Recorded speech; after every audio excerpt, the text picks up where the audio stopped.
Good evening. This is the last lecture before I go on my trip tomorrow to Israel for almost a month. We will be back in 5 weeks. Bezrat Hashem. I come back on the 24th. I think the next lecture will be on the 20. Actually, it will be on already on February. It will be 5 weeks from now. We're continuing the series, The Psychology of the Mind and the Soul. Today it's lecture number 6. I have to say a few words. People were asking me about what's with the United Nations vote. People pay too much attention to them. The United Nations are a bunch of dogs that barks non-stop. From the day they were made, all they do is go against Jews and against Israel. They have nothing else to do. Every country in the world, hundreds of thousands of people are murdered, butchered, people get raped, people lose their homes, thousands of children die every week. You don't hear one word against those countries in the United Nations. And a country like Israel, the only democracy in the Middle East, when there are actually human rights, when Arabs become doctors and judges and lawyers and politicians, and they sit in the Israeli government and they drive fancy cars, and most of them live in beautiful homes, private homes. They don't pay taxes. They don't have to serve in the Israeli army. They only have rights. They basically have almost nothing to give to the government. It's better than Switzerland for them. They couldn't find a better place to live. And that's when they come and constantly harass Israel. And it's all come from one motive. What is it? Anti-Semitism. Nothing else. They hate to the Jewish people. They hate the Jewish state. The United Nations regret badly for allowing the Jews to go back to the homeland. They were influenced by the Holocaust. The whole world was shocked after what the Germans did to the Jews. They killed millions of people. So they actually had one moment that they actually made a mistake of their life from their point of view. They allowed the Jews to go back to their land that they were there for almost 4,000 years. It's outrageous that the Jewish people have to ask permission from the world. The Jewish people have to ask permission from the world to go back to their home. It's very strange. It's mamash such hypocrisy. So let me first of all assure you, we are not in the hands of Obama, the trader, Hussein Obama. We're not in the hand of the United Nations. We're not in the hands of the Goyim. We're not in the hands of anyone. We are 100% in the hand of Hashem. All we have to do is to worry about our relationship with Hashem. Once we will improve our relationship with Hashem, everything else falls into place. When we don't improve our relationship with Hashem, when the liberals among us continue to betray their nation, continue to kiss up to the world and beg them to make more tortures to the Israeli state, what do you expect from the Goyim? If your son calls somebody to hit you, come, my father is home, it's a chance for you to come hit him. What do you want from the person? First check who your son is. We have people among our nation, to be exact, about half. Half of the people in our nation are liberal traders. That's the right word, without being politically correct. This is people who vote for the lefties, people who control the media, people who brainwash the whole world, that Israel is the criminal here, when every normal person understands that the Palestinians, they are the ones who use terrorism and murder, and they will never leave us alone, and they train their children to slaughter us from age 2 or 3. They already put bombs in their hand and grenades and machine guns, and they step on the Israeli flag, and their anthem in the kindergarten is Itbach El Yahud, murder all the Jews. Nothing to do with the Israeli conflict. Before the Jews went back to Israel, they were still hating Jews. When Hitler were butchering Jews in Europe, the Mufti of Jerusalem, the Palestinian Mufti, the Muslim, met Hitler. How can we help you to kill the Jews when there was no Israeli state yet? Nothing to do with Zionists, or we are against the Israeli state. Nothing to do with that. Just purely to murder Jews. They are nothing better than the Nazis. The Arab agenda is well known. There's now one word to peace. When you go to their kindergarten or their elementary school, If you mention the word peace with Israel, immediately your life is over. In every Arab country, maybe besides Morocco, maybe. You have to check. But every Arab country, if an Arab person will stand up in public and say, it's time to make peace with Israel or with the Jews, immediately he's targeted as a traitor. And his life is over. His life, his children's life. No one over there is politically correct. No one over there is lefty. If someone will speak for the Jews, he will have to have bodyguards for the rest of his life, or will have to hide under the ground for the rest of his life for speaking something positive about the Jews. That's the truth. People that complain about Obama, before you complain about Hussein Obama, the Muslim, complain about the Jews that put him in power and gave him billions of dollars over the years. This is who you should complain about. Not complain about the enemies of Israel. The enemies of Israel, it's like the wolf that comes after the sheep. That's the way Hashem made the world. There are many wolves. The Gemara say, one sheep surrounded by 70 wolves, meaning 70 nations who seek to destroy the Jewish nation. Baruch Hashem, there are some good Gentiles here in America sitting in Congress, in the Senate. They are more clever than many of the liberal Jews who live in this country. Today I heard Huckabee. I never knew who he is until today, when someone sent me a little short video of him. What did he say to the news? He was interviewed on television. He said, this is an absurd. Absurd. What's the absurd?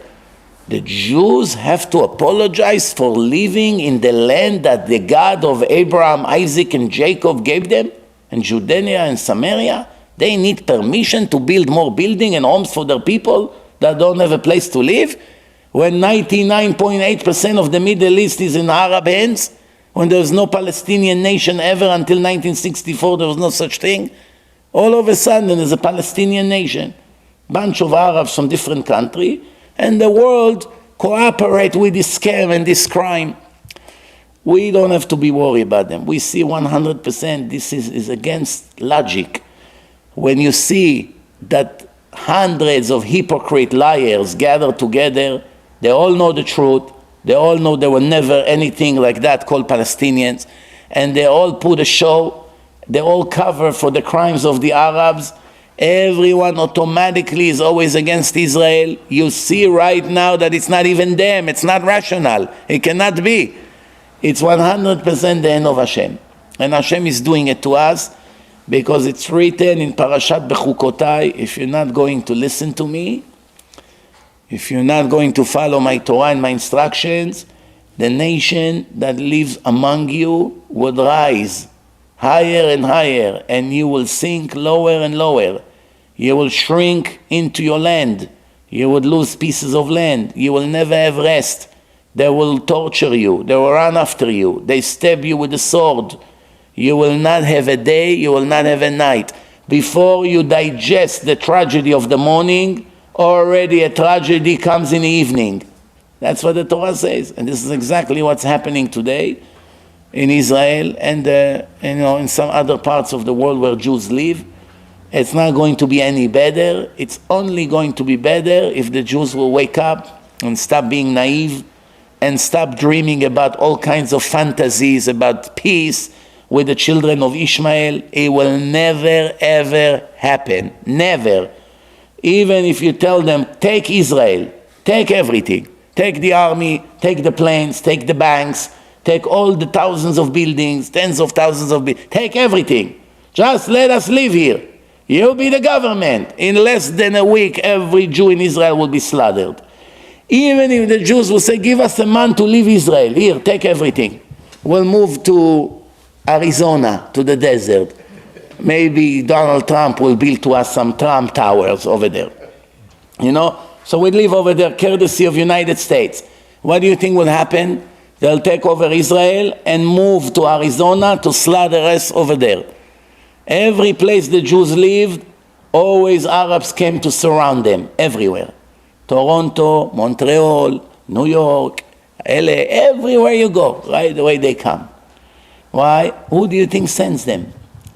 The Zohar says, the children of Ishmael would never leave the children of Israel until Mashiach come. Never. Never ever. The Zohar says that when the nation of Israel is on the way up, the nation of Ishmael is on the way down. When it's the other way around, that's what's happened. When the Jews are on the way down, they go up. They don't have their own existence. It's like two teams that play in sport. You have the best soccer team in the world and the worst one. It should be 30-0. Everybody knows that the bad team cannot even kick two passes.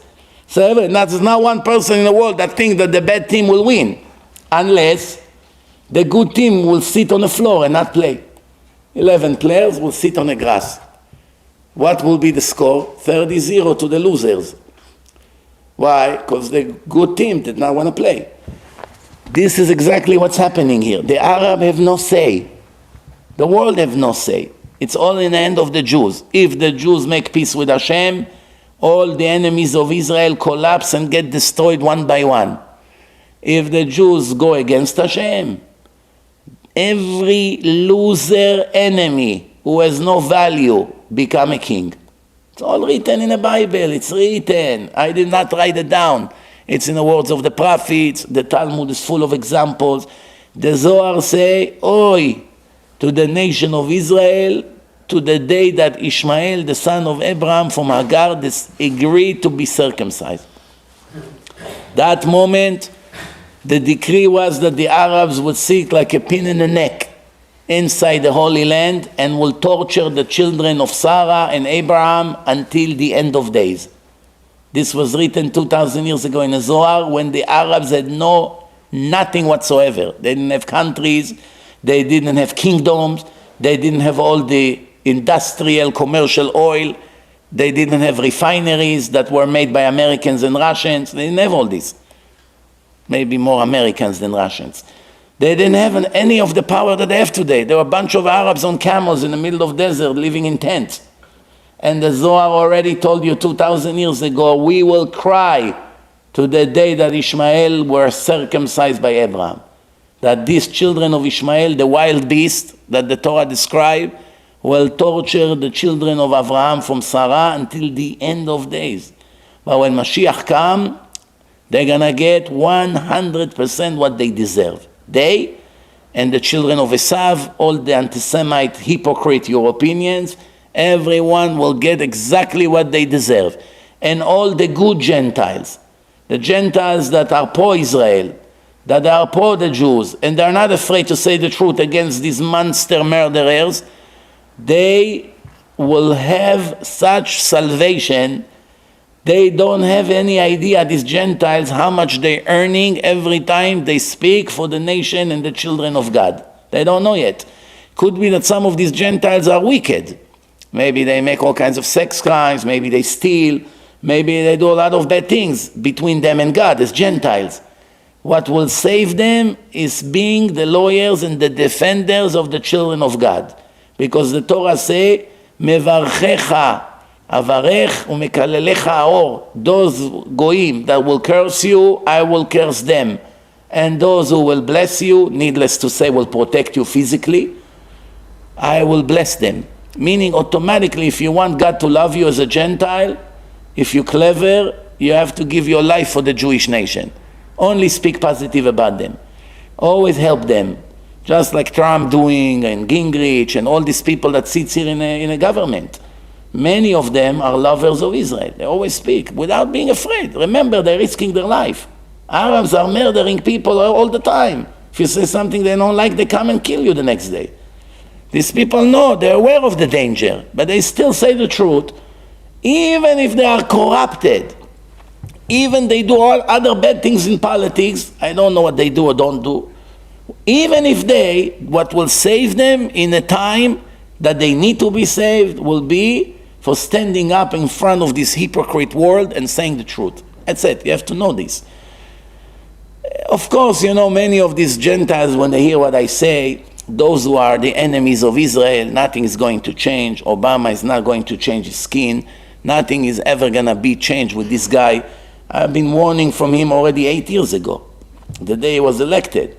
Many of the liberal Jews did not like that I am calling him Hussein, and I said that he's the enemy of Israel. Many of those people were very angry when Rabbi Aderet from Great Neck said that you have to write his name under the shoes and walk over his name all day. It's the Haman, the Gilgul of Haman, you know. And today, all of a sudden, a lot of these liberals begin to apologize. How did you know that he's so bad? How did you know he's such a traitor? He waited for the last minute. Even the Egyptians that originally brought the vote, they canceled it. They pulled it back. And he went and initiated it. It's one thing, you did not vote for it or against it, or you did not put the veto. Okay, that's already a very big problem. But to initiate it, like an enemy of Israel, where did you find such thing? Besides Jimmy Carter, that was a big enemy of Israel, you never had an American president that was so hostile to the Jews, like this guy Obama.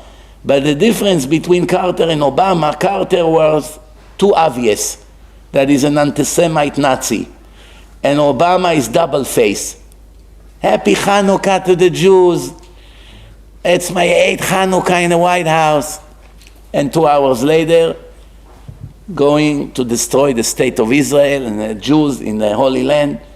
This is the double face of the children of Esav, mixed with Ishmael together. But like I say, don't you ever think for a second that because of what they vote or what they speak in the United Nations, the situation of the nation of Israel is going up or down for a second. Even if they'll do something for Israel, they cannot improve our situation. And when they do something against, they cannot decrease the situation. It's all 100% us and Hashem. You understand? And they are only the background. It's all an illusion, like they're doing something. They're not doing anything. It's 100% us and Hashem. We have to create another 1,000,000 Baalei Tshuva in the next year or two. That's it. And you're going to see right away a major change in the way Hashem is treating us and the things that He gives us or do not give us. 100%. It's written in the Torah. People don't read the Torah. That's the problem today. People do not read the Torah. They bark non-stop, but they never read. In the Torah say, all the sicknesses that you have, I am sending to you because of your behavior. And I am your doctor as well. Ani Hashem Rofecha. I'm the only one can cure you. 1,000,000 doctors cannot do anything if I don't want. And if I want, the worst doctor in the history will cure you. It's all me. You don't understand? He's a puppet. I move his hand, I move his head, I move everything. That's what people don't get. They count on this man and on this president and on the army and the Israeli soldiers. This is all nonsense, all illusion. There's only one thing. Hashem is happy from us or not? And right now he's very unhappy from us. That's it. This is what we have to fix. Let's move on. This was a short 10 minutes brief update on the current events. And now we will start Bezrat Hashem with the 6th lecture on the series. If you remember last week, I spoke about, we finished the lecture about the need of the criminals, even those who are not religious. They have nothing to do with religion. Criminals in jails in Israel. As Rav Shlomo Hoffman was talking to them for many, many years, the need of the criminals to torture themselves, to purify themselves from the crimes that they committed. It bothers them very much. So they say, we deserve to be punished. Don't help us. Don't tell the judge to let us go. Or one of them that could not write a letter to his parents in Morocco for many years, as they were sending him letters from Morocco, he made aliyah to Israel. He moved to Israel as a teenager. They put him in some kind of kibbutz. He became a criminal without his parents around. His parents were religious in Morocco. And for all these years that he was robbing places and stealing and going back and forth into jails, he did not answer any one of the letters of his parents until the moment that he shook his hand and said, that's it, I'm done with crime.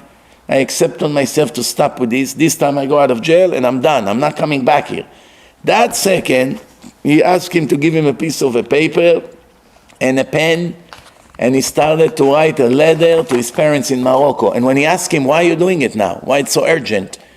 And he said, until now, I couldn't look at myself in a mirror. I hated the way I am. I know my parents are righteous and I'm wicked. How can I even answer my father about his letters? But now, when I accept on myself to be good, it's like a stone falling off your heart. Now you have a relief. Right the way he answered the letters. You understand? So this is a psychological phenomena that exists not only by religious people, it also exists by non-religious people. This is where we finished last week's lecture. Now today, we're starting something a little bit new. We mentioned it in previous lectures, the power of imagination among little children. As I explained in one of the previous lectures, the power of imagination is a necessary power that Hashem created the human being with. Without imagination, life is not possible. Basically not possible. Why? The imagination is a very important tool to motivate and to move the person to do things. But just like you need the right amount of chemical in your brain, too much from it or too little from it, it's called bipolar. It's a bipolar mental disease. If you have too much chemicals in the brain or too little, it makes you either too hyper or too slow, and can even go as bad as life risk, risking the public around you. People that can mamash have an attack. Why? Imbalance of the chemicals in the brain. They have medication for it. But this is what can happen. Same thing here, imagination. Too much from it is dangerous. Too little from it is also dangerous. A person can be unmotivated, cannot do anything in his life, and a person can live in illusion, investing all his energy on illusions and imaginations, and basically messed up his whole life, no marriage, no children, no nothing, because everyone see right away this person lives in a dream.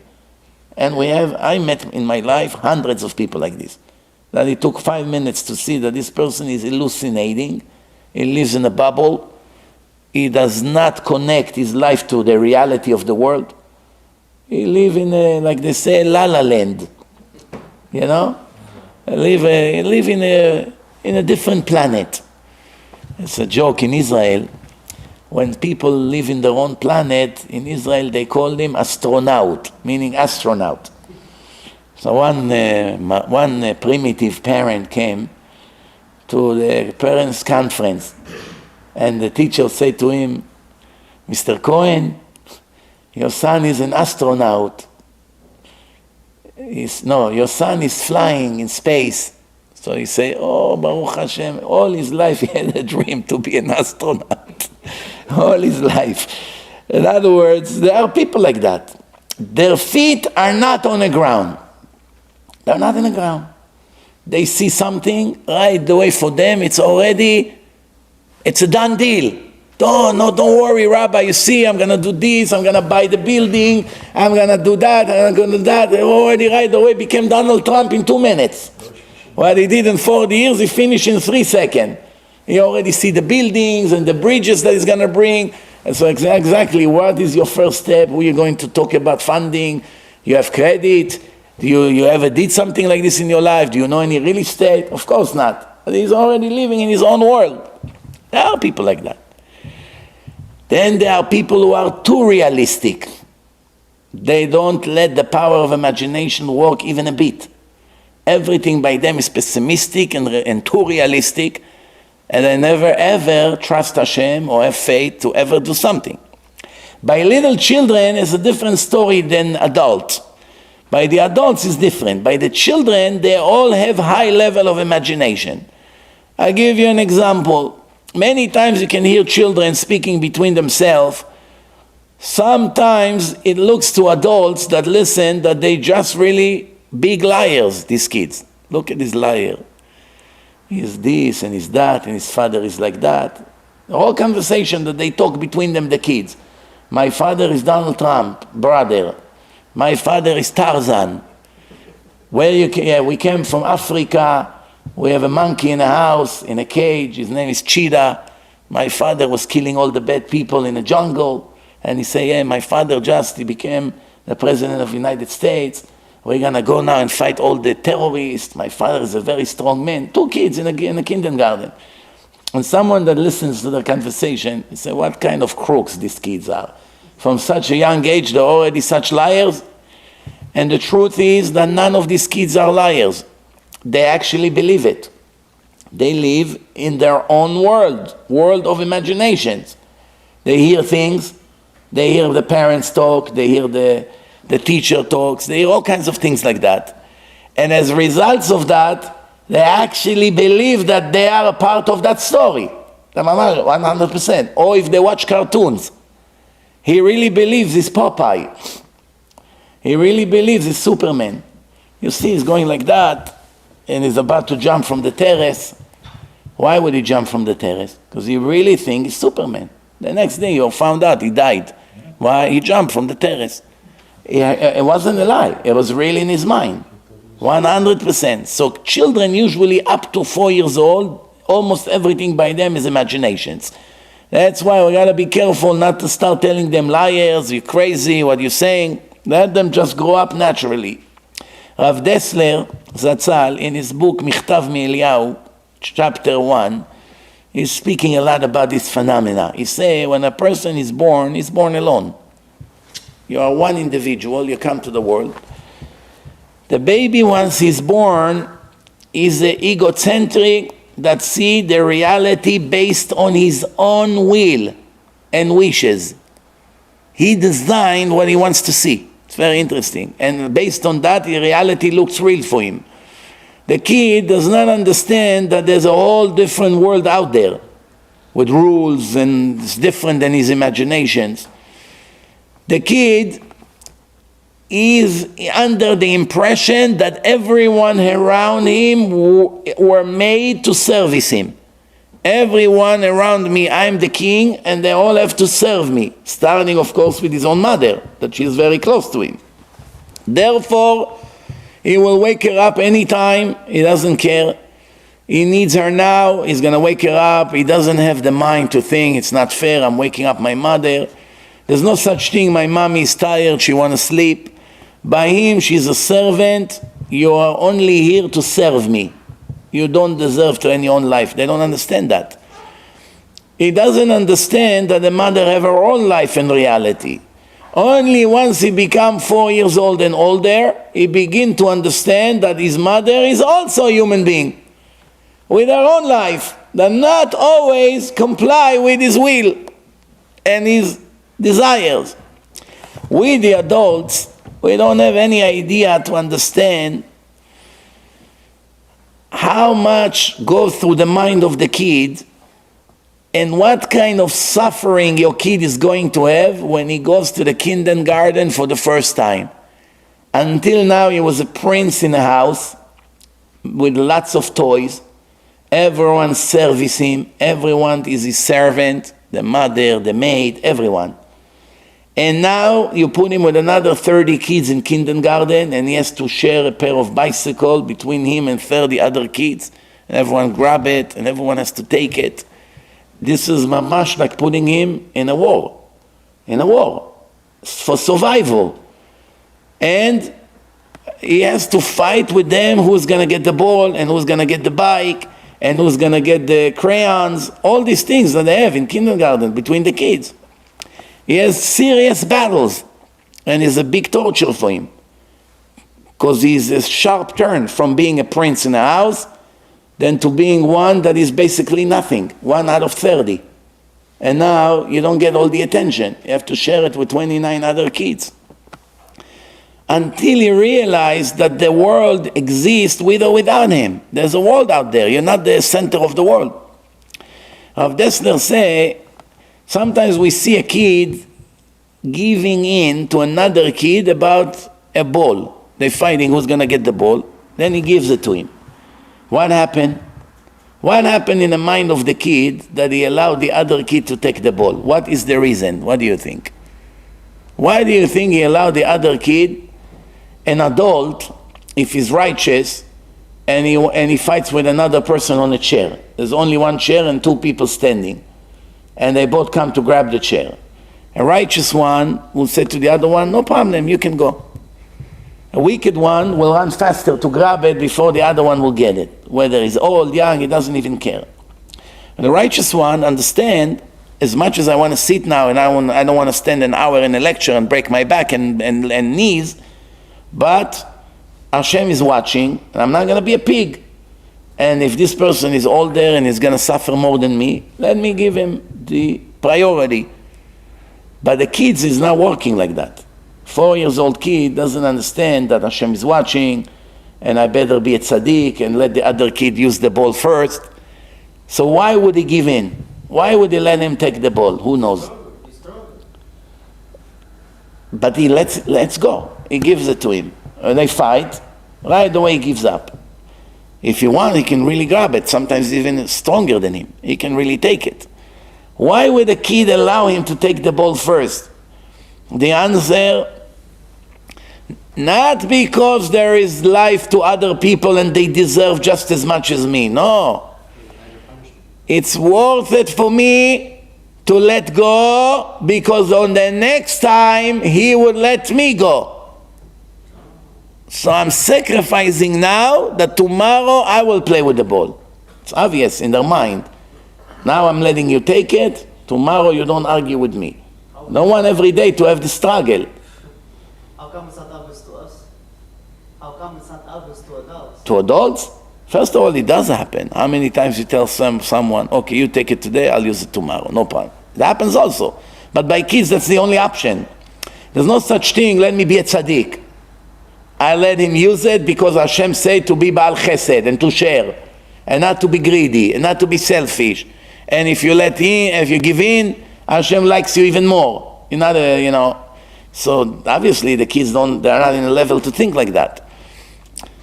This is a concept of keep for me and I keep for you. It's like a hand washing the other hand.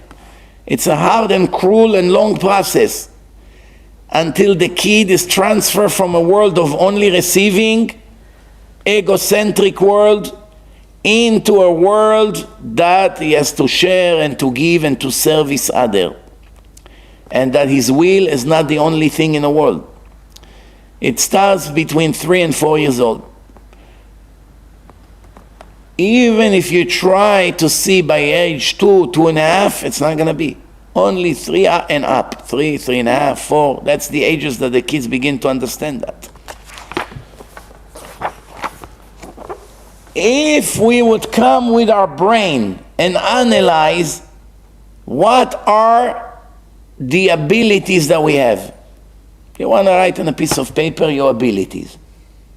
You know you're not unable to fly, right? Everyone knows that you cannot jump from the terrace and go like this and land. Right? We know that. You know that you cannot buy the Empire State Building because you barely pay rent in your 1-bedroom basement. You know that, right? If somebody comes and says the Empire State Building is for sale, $500 million. Can you give us a check? Come tomorrow, buy the building. Come on, you're making fun at me. So we understand our abilities, no? If you are 7 years old and they ask you to come play basketball with the guys in the neighborhood, you know that you're walking with a cane, right? So you know that you're not unable exactly to run and to jump. So there are things that it's obvious. However, there are things that is not so obvious. And that's where the imagination play a very important role. For instance, if we come with our brain to analyze our abilities, we would come to a very high level in Avodat Hashem, in following and keeping the laws of Hashem. The problem that we have right now that the imagination is basically interfering with the truth, with reality. We think sometimes that we are unable. You have the abilities. For instance, they tell you, why don't you go and learn 2 hours a day Torah? Me, learn Gemara every morning? I barely know how to read and write. In Israel, I never went to school. I always ran out. I did not participate. You know how many spelling mistakes I have? Someone like me will learn the hardest thing in the world, Gemara. Talk to the smart people. What are you coming to me? By me, tell me to clean the synagogue, to make tea for the rabbi every day. This is what you should talk to me. Why are you talking to me about coming to a Torah lecture? Right? This is how some people think. Rabbi, my mind is not working. Because of that, people give up. Sometimes the imagination or hallucination is doing such damage to the person's life, and in reality, he was talented. If he only try and fail a few times, eventually he would make it and become somebody very big. So the imagination was mamash, an enemy of a person over here. Sometimes it's the other way around. Person think he can actually be the Nur of Eliashiv when he can barely be a beginner's learner in yeshiva in first grade. That's his real level. But he's imagining, I know the Gemara is so great, I'm going to be the Nur of Ovadia. Ezrat Hashem, 5-6 years, I'm going to learn very good. I'm going to start writing books. In reality, he doesn't have the ability. That's also very dangerous. A person can put years of his life. Our friend came back. Where was he? No, we have a mosquito here that come every Monday. But since we moved it to Monday, I guess he didn't know the schedule. He found out, I guess. He was coming probably Wednesday and saw the place is empty. Unbelievable. He landed right here on my towel here. Unbelievable. It's mamash. I'm wondering, is a reincarnation of whom? You know that they wrote in Israeli newspaper about this. In Israel. It's mamash on prime time news. The mosquito who shows up every Wednesday to Rabbi Mizrachi's lecture. But he hasn't been here for at least a month since we changed. But now he came back, Baruch Hashem. We're going away for a month, my friend. Go with you, but not talk. Maybe come with me to Yerushalayim, top. Anyway, I thought maybe he finishes tikkun. Hashem took him away. You think it's a joke, huh? It's 100% scientific. It's written in the Ari Kadosh that people can be reincarnated in mosquitoes and in other animals. The soul does not take any room. The soul is not like the body. You're 6 feet and you're 2 feet wide, or whatever your size is, or your weight. It doesn't go by the soul. It's only by body, since it's material. The soul can be reincarnated in a tiny microscopic mosquito. The soul doesn't need to be inside the mosquito. It's enough it's attached to it. Isn't the soul of an animal and a person different? So how can Of course, the animals don't have a soul. The animal only have nefesh. So how can a person be reincarnated as an animal? That's the punishment, that you attach a divine Jewish soul into a nefesh of a dog. It's the biggest torture you can imagine, worse than Gehenom, worse than hell. The soul suffer every second. It's like putting the most educated, elegant person with the biggest lowlife in the same cell in jail, 3 by 3. They have to spend 40 years together. Imagine this. The worst human being on earth and the greatest tzaddik on earth, you put them together in one tiny room. Imagine the torture. Remember the story I told you about the Persian guy that the New York police robbed him. They broke into his store in Manhattan, robbed all the jewelry and the diamonds, claiming they are seizing all the jewelry for money laundering. Then in the end, the city of New York admitted that it was corrupted cops. But in the meantime, he was in jail for a few months with the biggest monster back then on time was John Gotti, the head of the mafia. So he told me the punishment over here was more than when I lost all my business and reputation that I built, and I lost my home, and I almost lost my family, and I lost a lot of my friends, and I lost millions of dollars in money that they stole from me and never returned it, never. The city of New York never paid him back for the jewelry. Besides all these tragedies that I just mentioned, the biggest one out of all of them was that I was with that monster in one cell. So imagine this is what happening to the soul. They take a soul of a Jew that was wicked and attach it to a nefesh of an animal.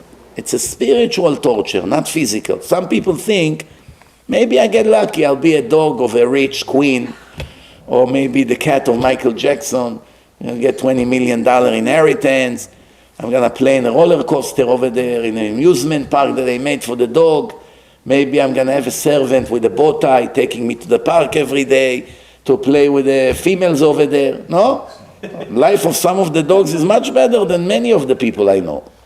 That will stand up by the subway in the freezing weather 45 minutes by the bus to take it to Queens Boulevard until they get into the train like sardines and get to work, and they have an abusive boss that takes advantage on them, and in the end they make $40,000 a year, which is not even enough to put a bread and cheese on the children's table. What's better, to be a guy like this or to be the dog of Michael Jackson living in a $50 million mansion? Right? Some people think, what's wrong with being a dog? Or an eagle, fly like an eagle, first class, don't have to pay airfare. No? This is ignorance. People think that the punishment is becoming an animal. No. Animal, the Gemara say, Mutar ha'adam min ha'behema ayin. The animals are better than us in everything. Except one thing, the divine soul. That's it. That's it. That's the only advantage we have.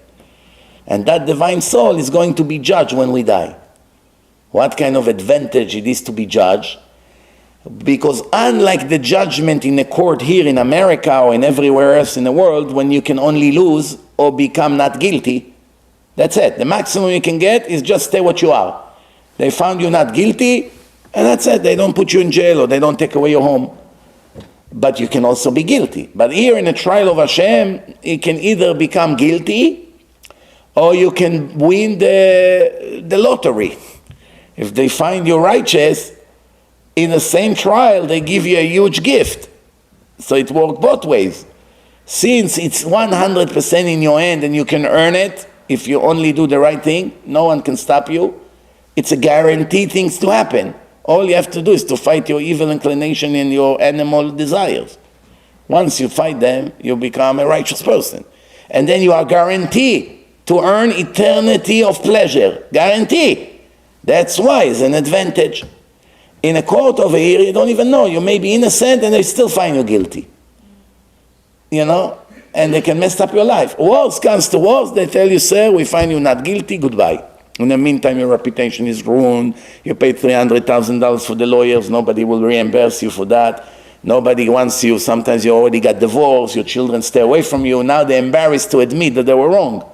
So now the disconnection stays for another 20 years. So basically, you already paid the price, even though he's not guilty. But in a trial of Hashem, you are either guilty, or if you are innocent, you're getting a reward. That's the difference. That's why it's an advantage. But in every other thing, the animals are better. So what's the problem over here? We're not talking about being an animal. That's a prize. That's not a punishment. It's the soul that is attached now to the nefesh, to the blood of a dog, which is on a very, very horrible level of spirituality. You put them together, it's a horrible torture for the soul. Horrible. That's what people don't understand. Most of the people don't even understand the concept of reincarnation. Those who do understand, they still don't understand how it works. And when they read some of the things in the Kabbalistic books, they don't really understand what they read. So for instance, one person told me, I read, I'm gay and I will be reincarnated in a dog. No problem, I accept it. I like it, I'll be a dog. What's wrong with the dog? All day enjoying in a park, have no problem, no mortgage, no raising children 20 years. He thought he's a hero. I said to him, no, you fool. That's not the punishment, becoming a dog. The punishment is that they take your divine Jewish soul and attach it to a nefesh of the dog. Once it will happen, you will scream from the torture, from the suffering. That's what they don't understand. The dog as a body, of course, enjoy. Eat, drink, have babies, travel, Look at the lion in the Bronx Zoo. 30 years getting a 10. They serve him the food, people come take picture, a model. The lion in the Bronx Zoo. How many people would die to have such life? All day lay in bed on a beach. All day for 30 years. No working, no fighting for parnasa, no lawsuits, no IRS, none of these things that people have. Look at the lion. Next time when you go to the Bronx Zoo, remember me. When you come to the big rock, Same lion from the time before I had white hair. Same one. It's the same pose like this. Every few days, he gets up, he makes 4 or 5 steps and lay down again. No? Fantastic, no?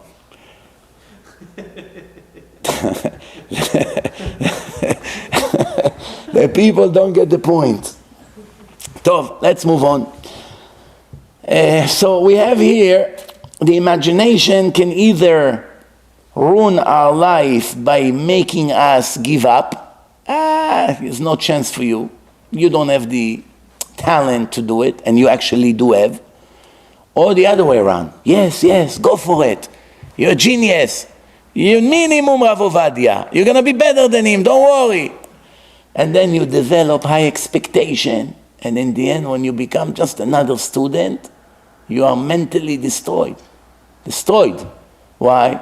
Because in your mind, when you started to learn in yeshiva, you saw yourself in 5 years, the chief rabbi of Queens.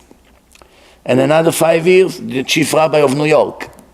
And another 5 years, the chief rabbi of America. And another 5 years, the chief rabbi of the world. And here you go, 20 years later, you're still a little melamed of kindergarten. You teach them Aleph Bet. You're not the chief rabbi of Queens, and not the chief rabbi of New York, and not the chief rabbi of America. You understand what's happening to people? This is very dangerous if there's imbalance of the imagination. All the desires are very powerful. In the imagination, they sometimes look 1,000 times bigger than what they really are. 1,000 times bigger. When a person imagines, I need this passion, I must have it in my life. Without it, life is unbearable. One example is love. How many millions of movies were made about love between men to women? How many millions of songs were written about it? How many hundreds of millions of people were destroyed because of love that did not work well?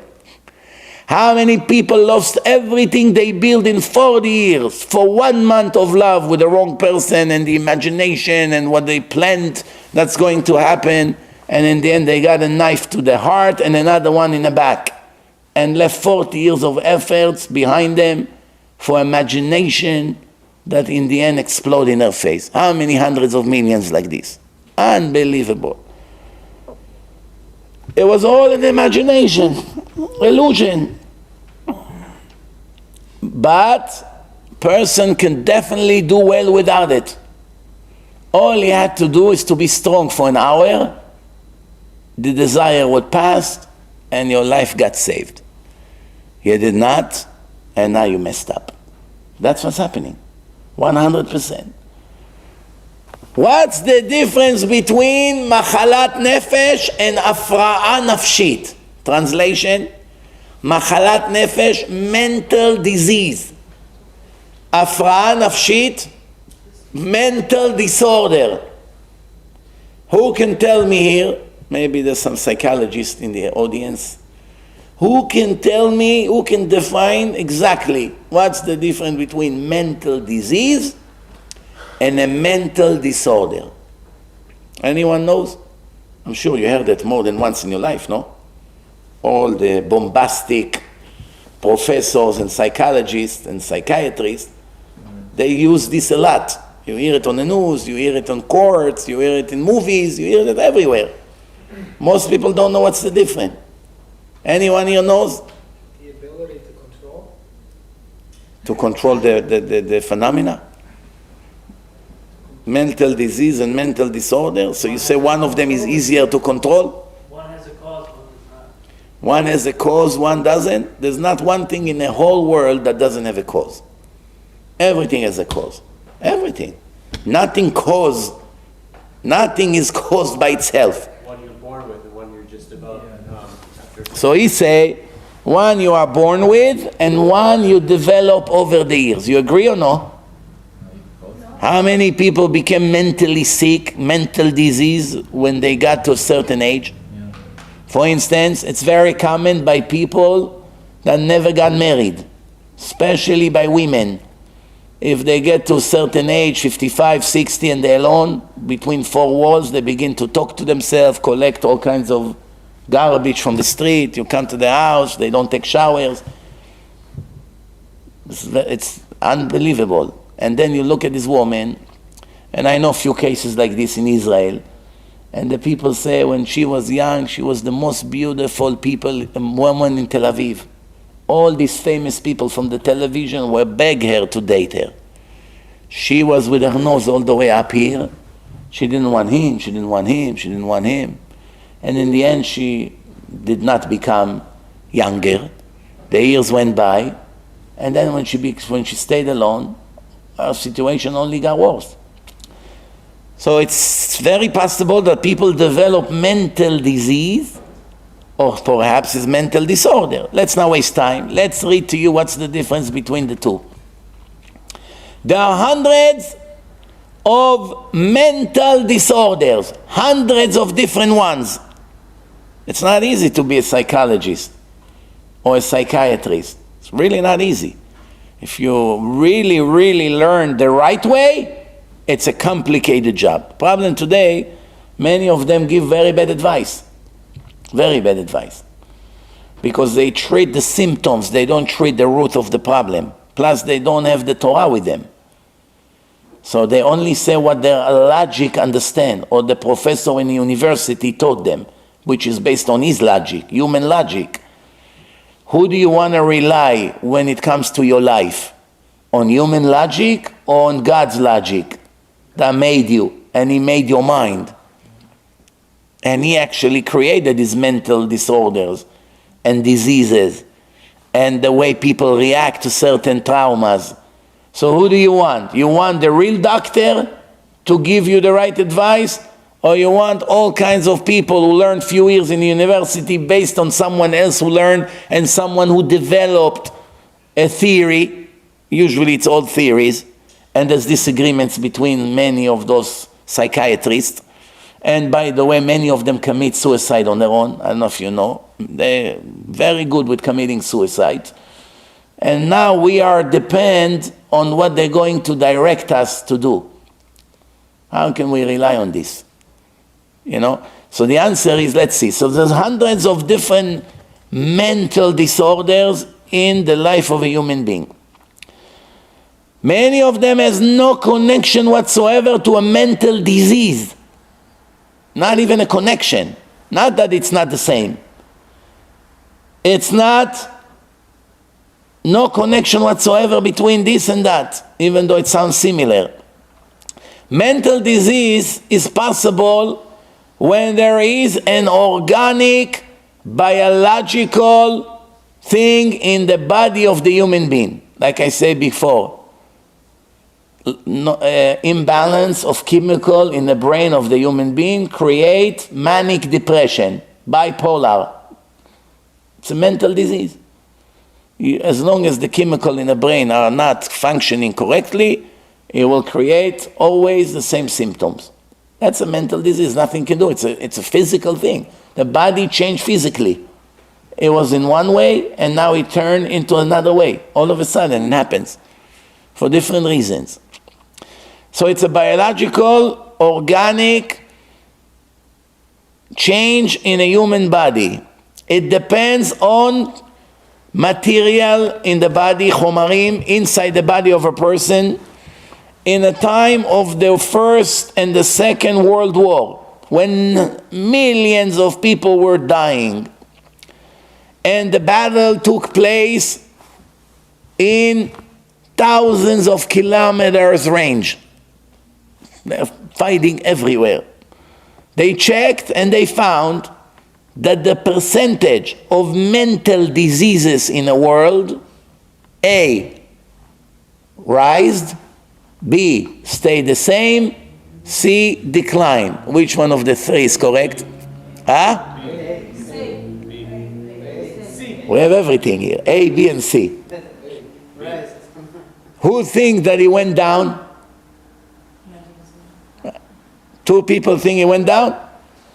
With all the tragedies and bloods everywhere and people are dying and homeless people on the street because their house was just bombed.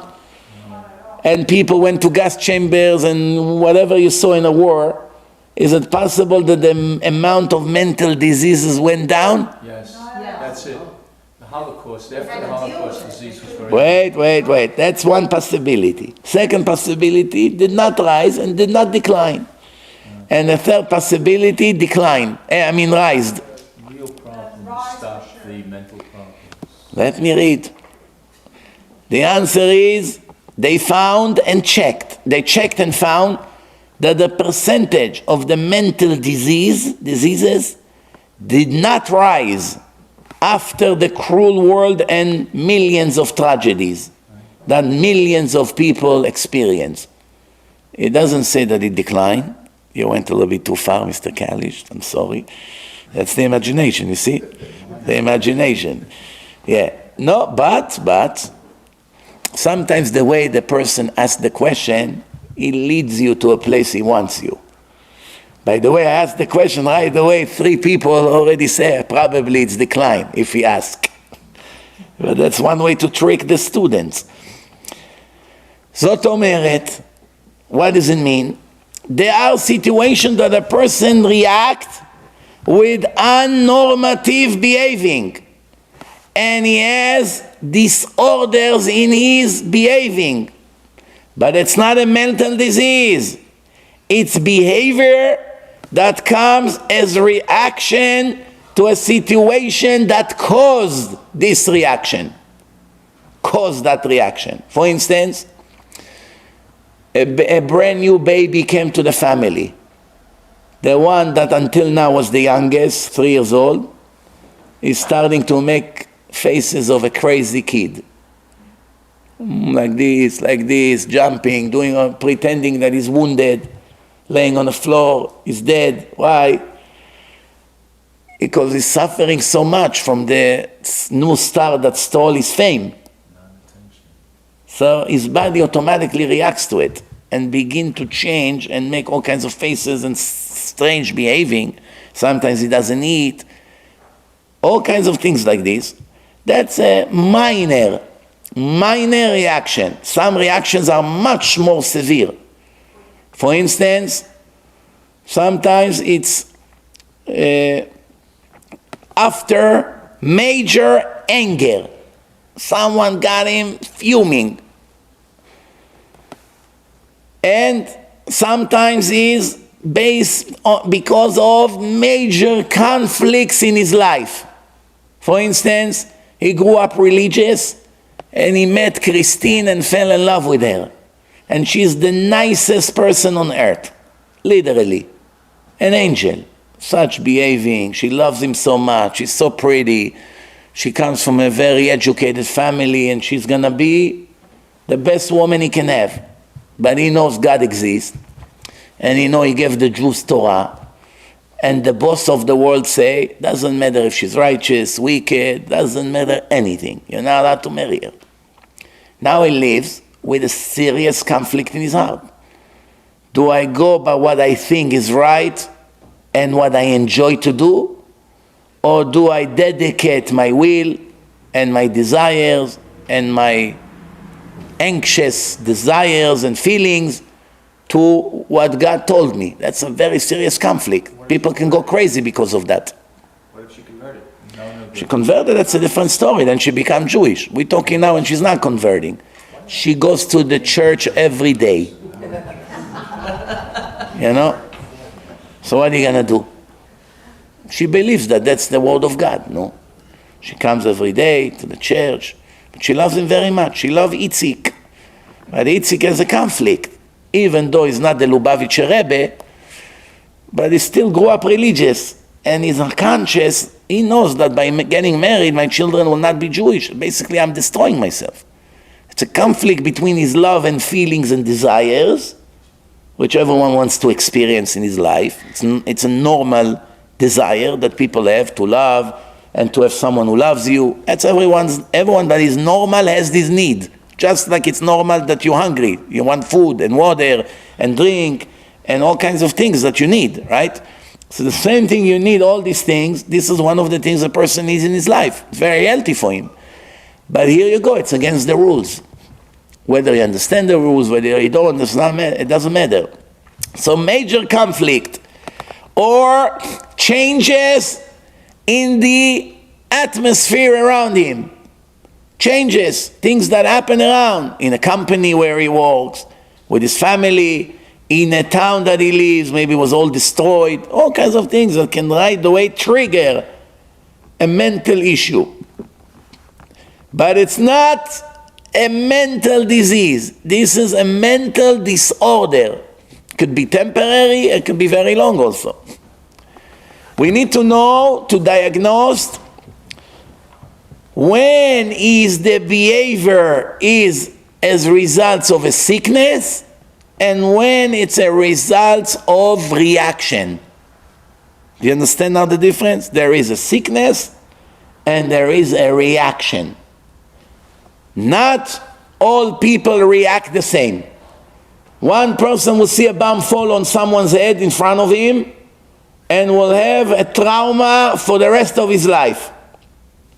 For the rest of his life. Every time he hears noise, gunshot, something, he freezes, he cannot function now for weeks, he needs pills. And the other one, 10 minutes later, already telling jokes. He was upset for 10 minutes. His friend called him up. I send you a joke on WhatsApp. Oh, very nice. 10 minutes ago, a bomb fell on someone's head. Someone you know. 10 minutes later, he began to eat his steak with his french fries. And he called the waiter, why it's not well done like I asked. And the other person is in the hospital now. He needs medication. What happened? Someone I know was exploded by Muhammad. I have no more life. How one person react like that and the other react like that, not always we will know the answer. It's also for sure has a lot to do with reincarnations. Who you used to be, what traumas you have from previous life. Is the depression is a sickness or it's a reaction? If you will diagnose the cause, you will be able to find the right medicine. If you don't know the cause, you think it's a disease, but it's only a reaction, or you think it's a reaction, but it's really a disease, you may treat the person incorrectly. So it could be both?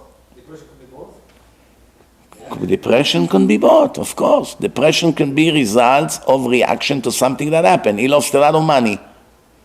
Money comes, money go. Give him $10 million deal and see how right away jump out of his pajama and he's back on the street like a tiger.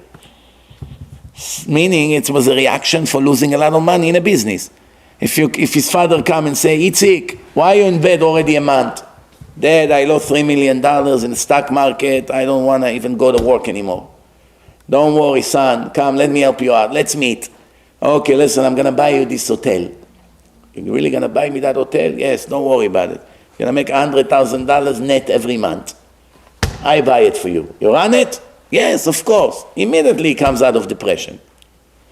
But if the depression is a disease, you buy him 500 hotels, it's not going to help. Do you understand right away or no? Yes. There is a difference between the way we're going to treat the disorder and the way we treat the actual disease. Every one of us is imagining. We all have moments that we are following our fantasies. The power of imagination is a natural power in the nefesh of the human being, in the soul of a person. There are cultures who develop the imagination more than others. Different cultures.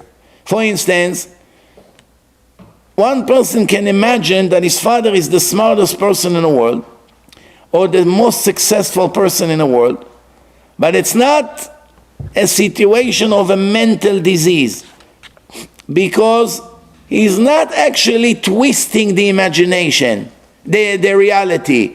He's only following his own imagination, but the reality doesn't change. Inside, he knows to tell the difference between desire and fantasy to real reality. He can still tell the difference. In one time in Yeshivat Hebron, Shnat Tafshin Aleph, It was about 76 years ago.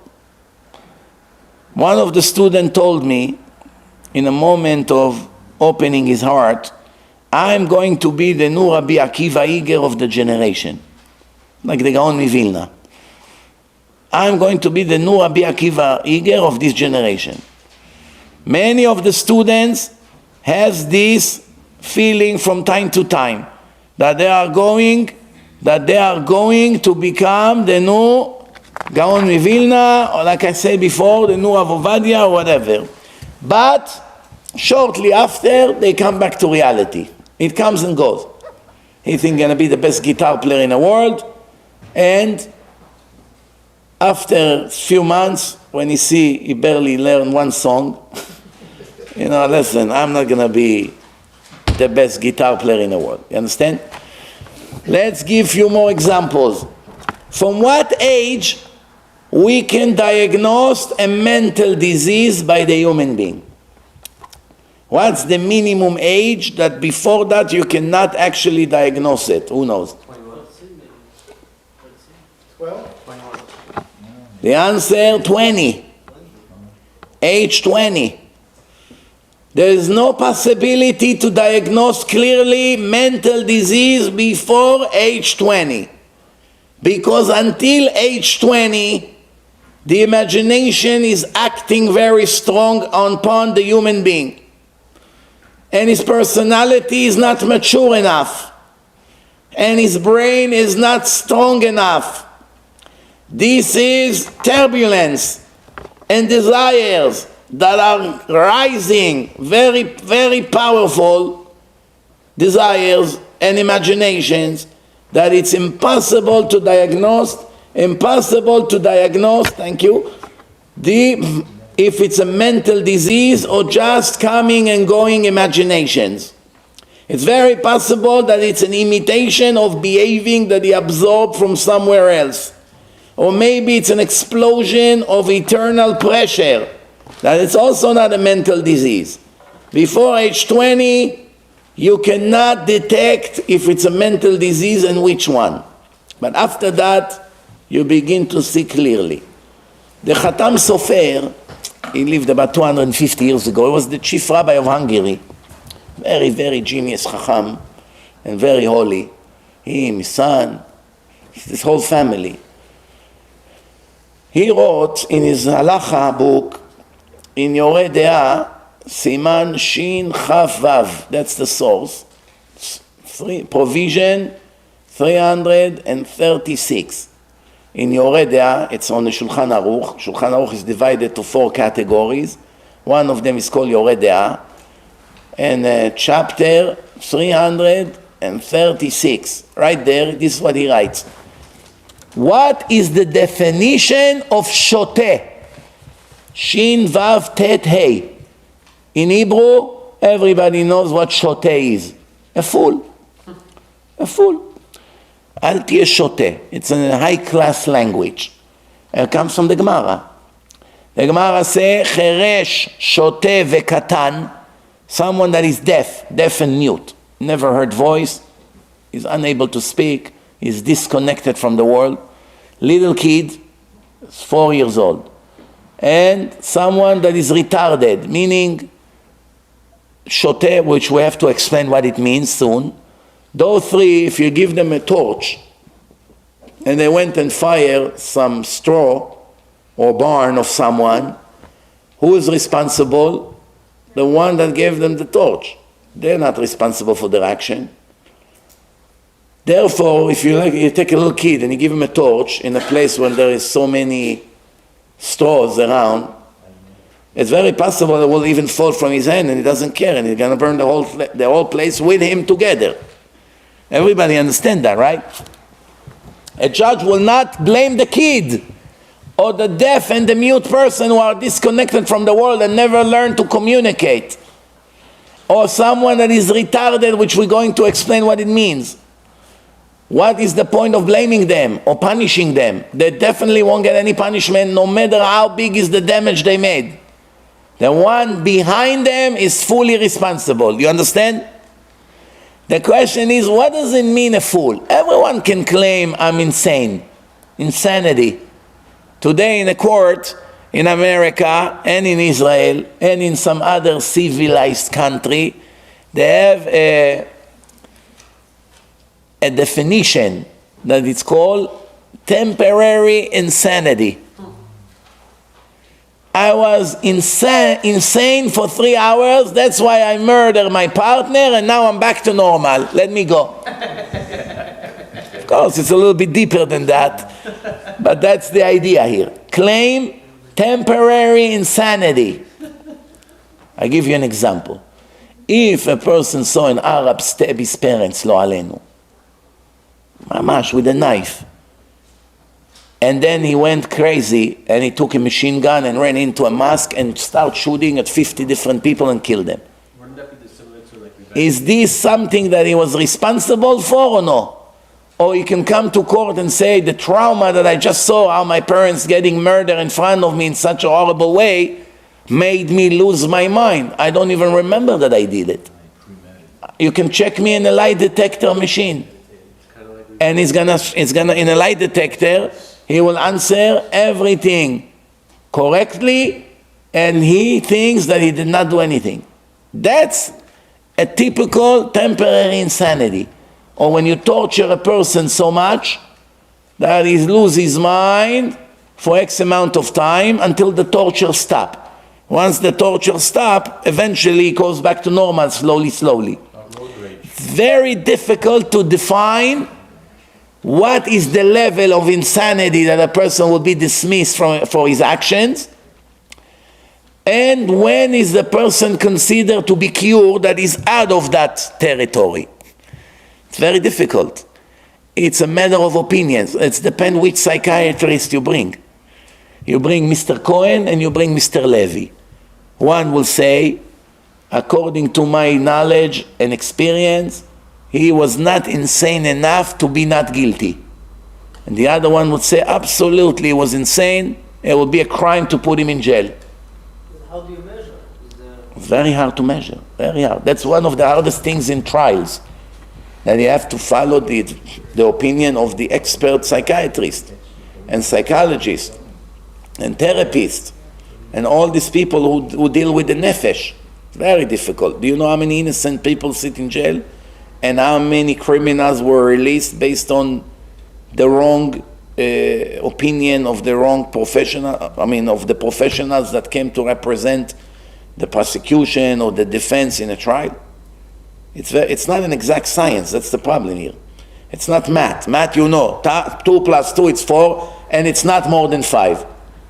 You know where is the borderline. 5 is the borderline, and Baruch Hashem, I'm under 5 or I'm above 5. It's very easy to answer. You are more or less. It's easy. Nobody can argue. But when it comes to evaluation of insanity, it's very, very difficult. Sometimes everyone agree. Let's see when. The Khatam Sofer explained what's the definition of shoteh. Shoteh me'abed ma shenotnim lo. Listen to this. He's losing what you give him. What does it mean he's losing? You know how many things I lose every day? You know how many times I lost the key? And I lose the credit card, and I lose this, and I lose that. Everybody lose, no? So we all shotim. No, mine. Oh, we'll see. What are the 3 signs of a shoteh that is brought in the Shulchan Aruch? In a Jewish book of law, there is a definition who is a shoteh, who is insane.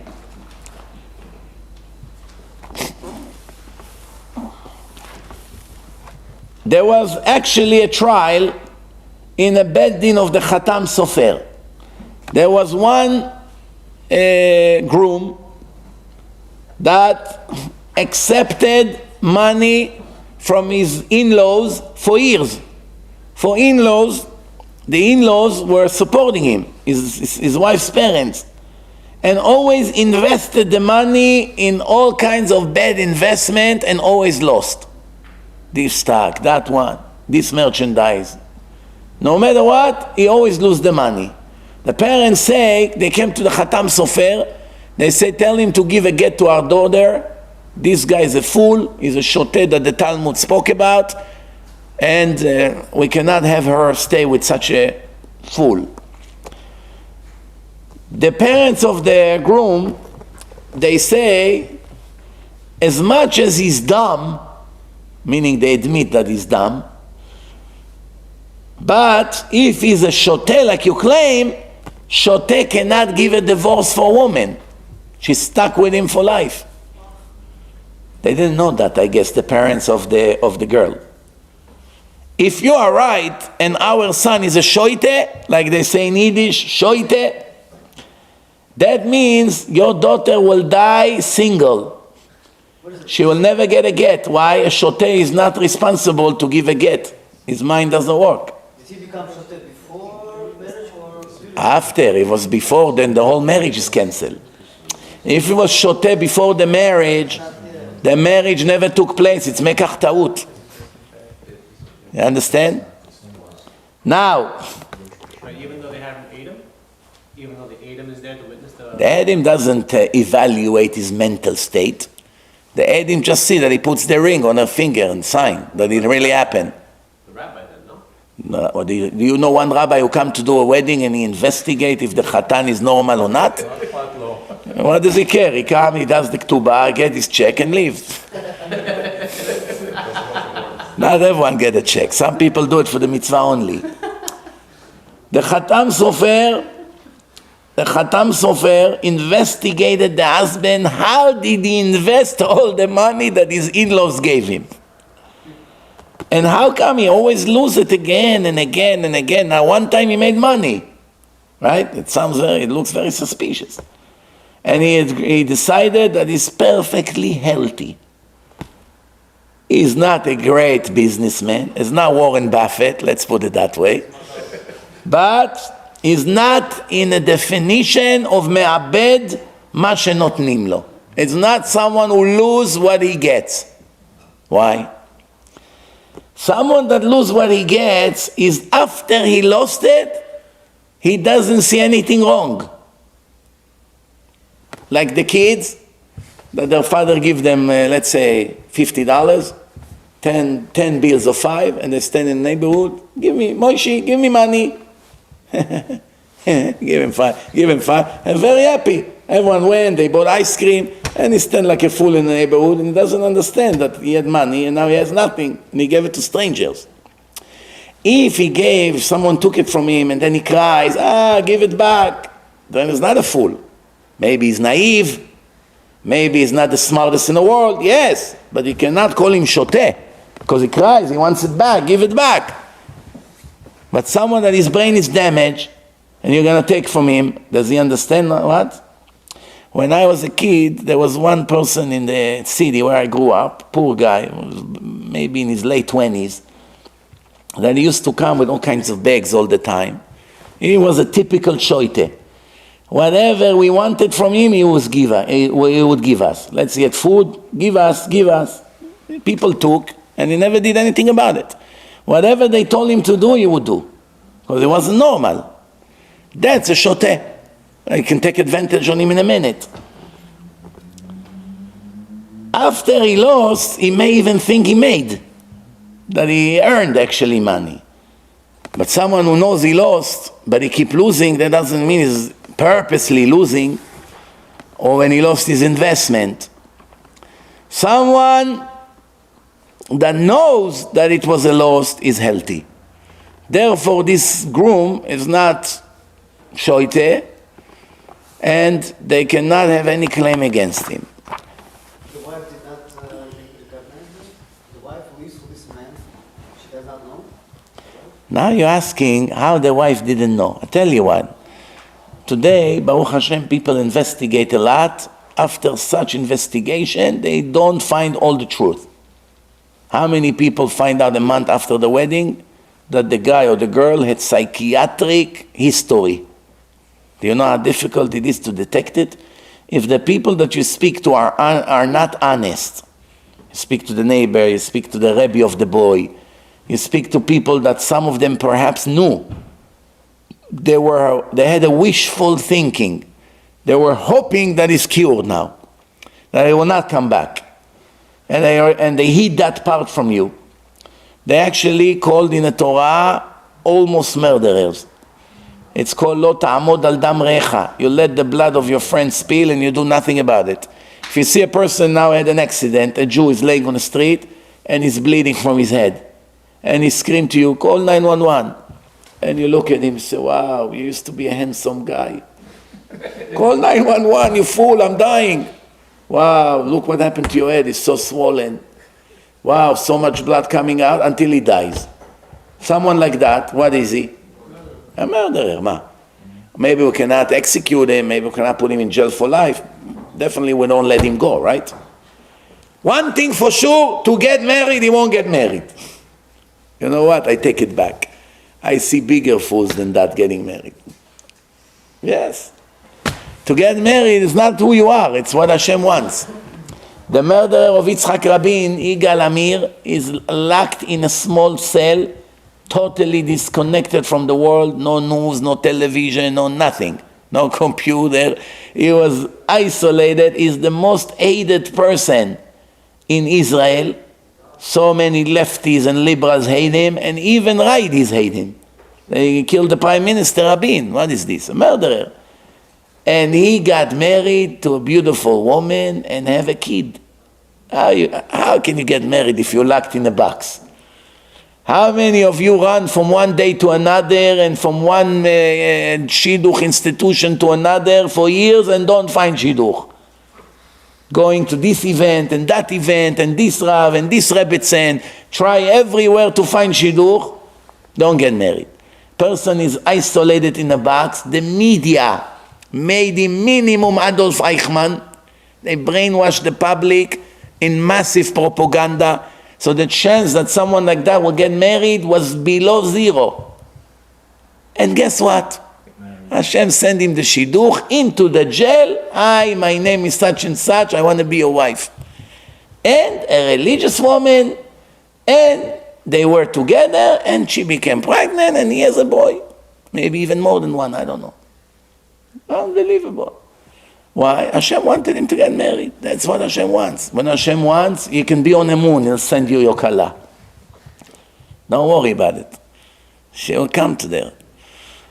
The Gemara say, one mamzer from one side of the world and mamzeret from the other side of the world, Hashem brings them to one intersection that they should meet each other. Because they cannot get married to other people. Mamzer and mamzeret. Only Hashem can do that. Time is running out. How can we diagnose mental disorder, and what is it, a mental disease? Mental disease, it's something that has to be treated by a psychiatrist, not a psychologist. He should treat him with medication. The world today do not have any other remedy for mental diseases, such as I said before, bipolar, schizophrenia, and other things like that. Only medication can stabilize the situation, and not always. Sometimes the only way to treat it is to lock the person behind bars. Why? It's danger to society and to himself, even to his own parents. The parents begging the authorities, lock him in. It's not normal. He can take a knife and kill us. He already tried a few times. He doesn't control what he does.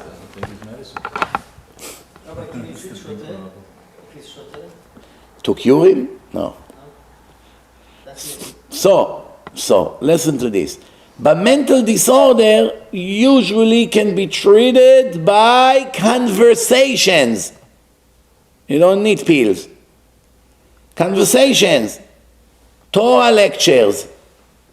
Let him spill what's in his mind and his heart. Immediately he begins to feel better. Slowly you get him out of his depression or sadness or whatever he's in.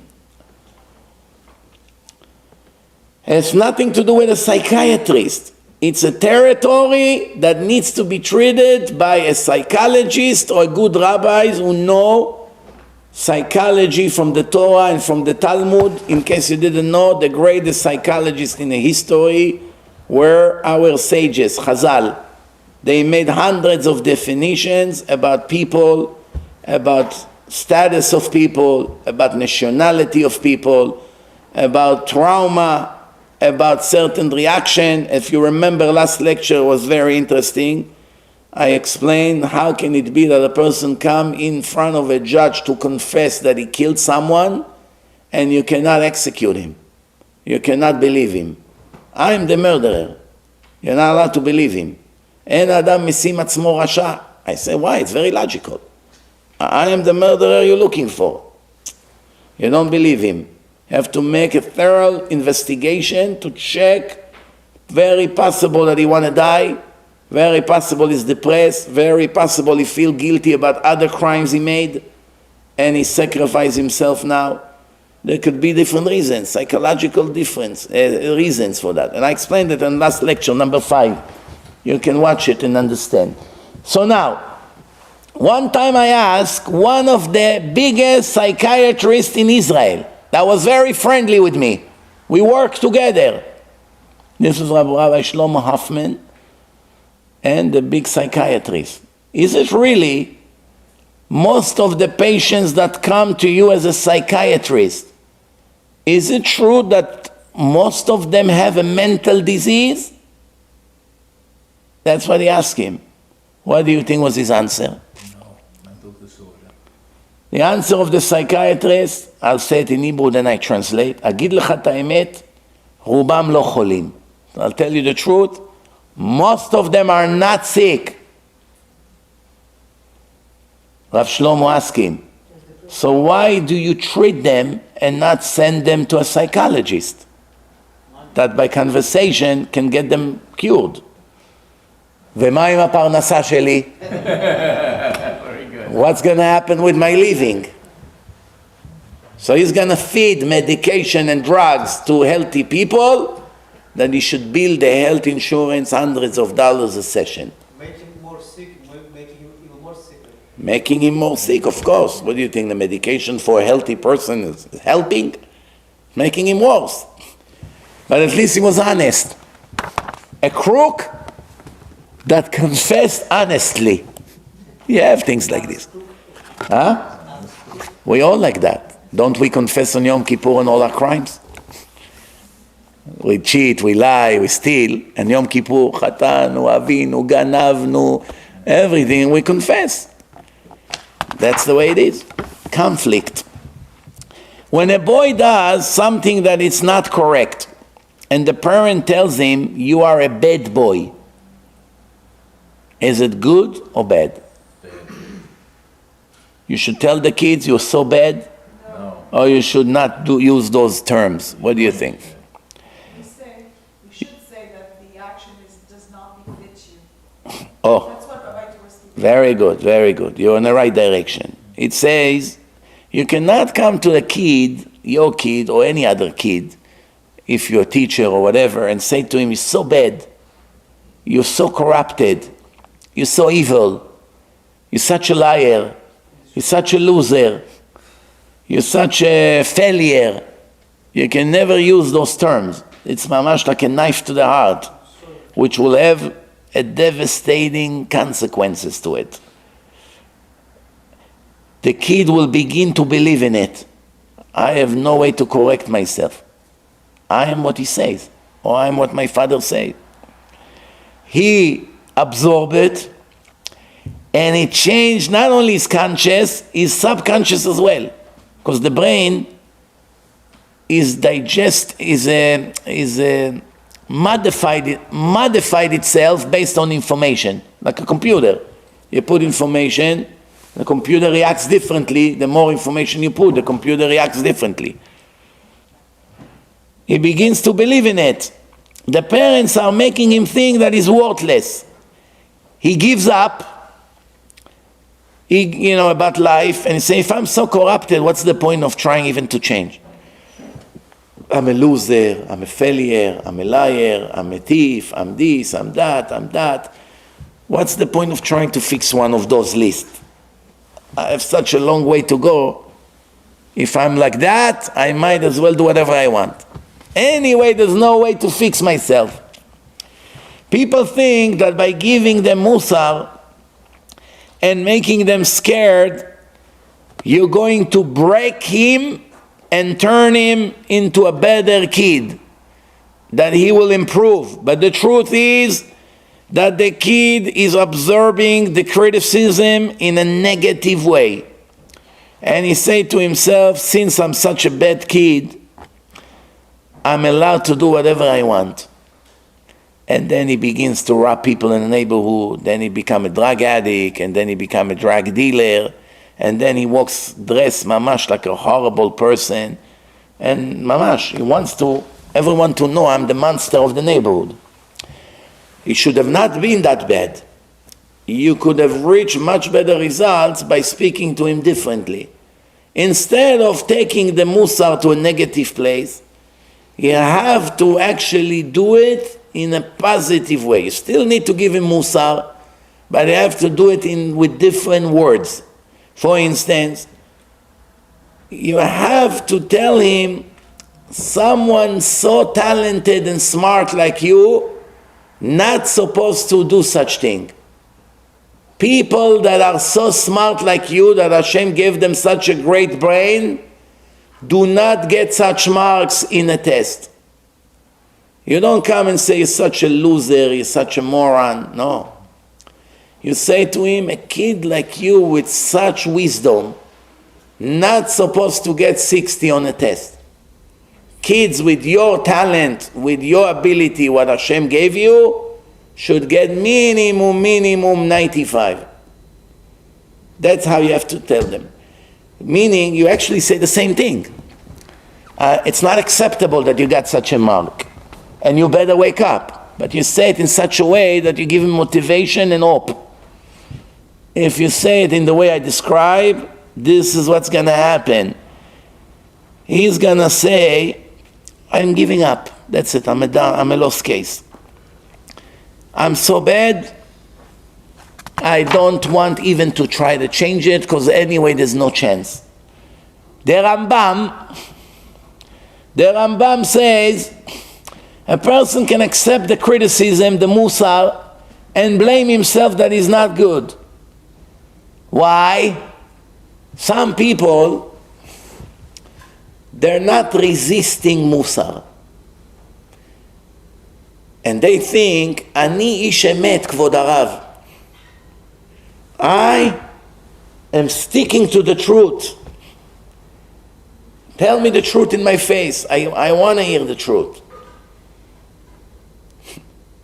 Usually, it's a very good midah that people can accept criticism. And they're not like a crying baby, like in America. Everyone, the rabbi said that this and this and that. Let me butcher him on Facebook. This is usually how it is. It's like kindergarten here.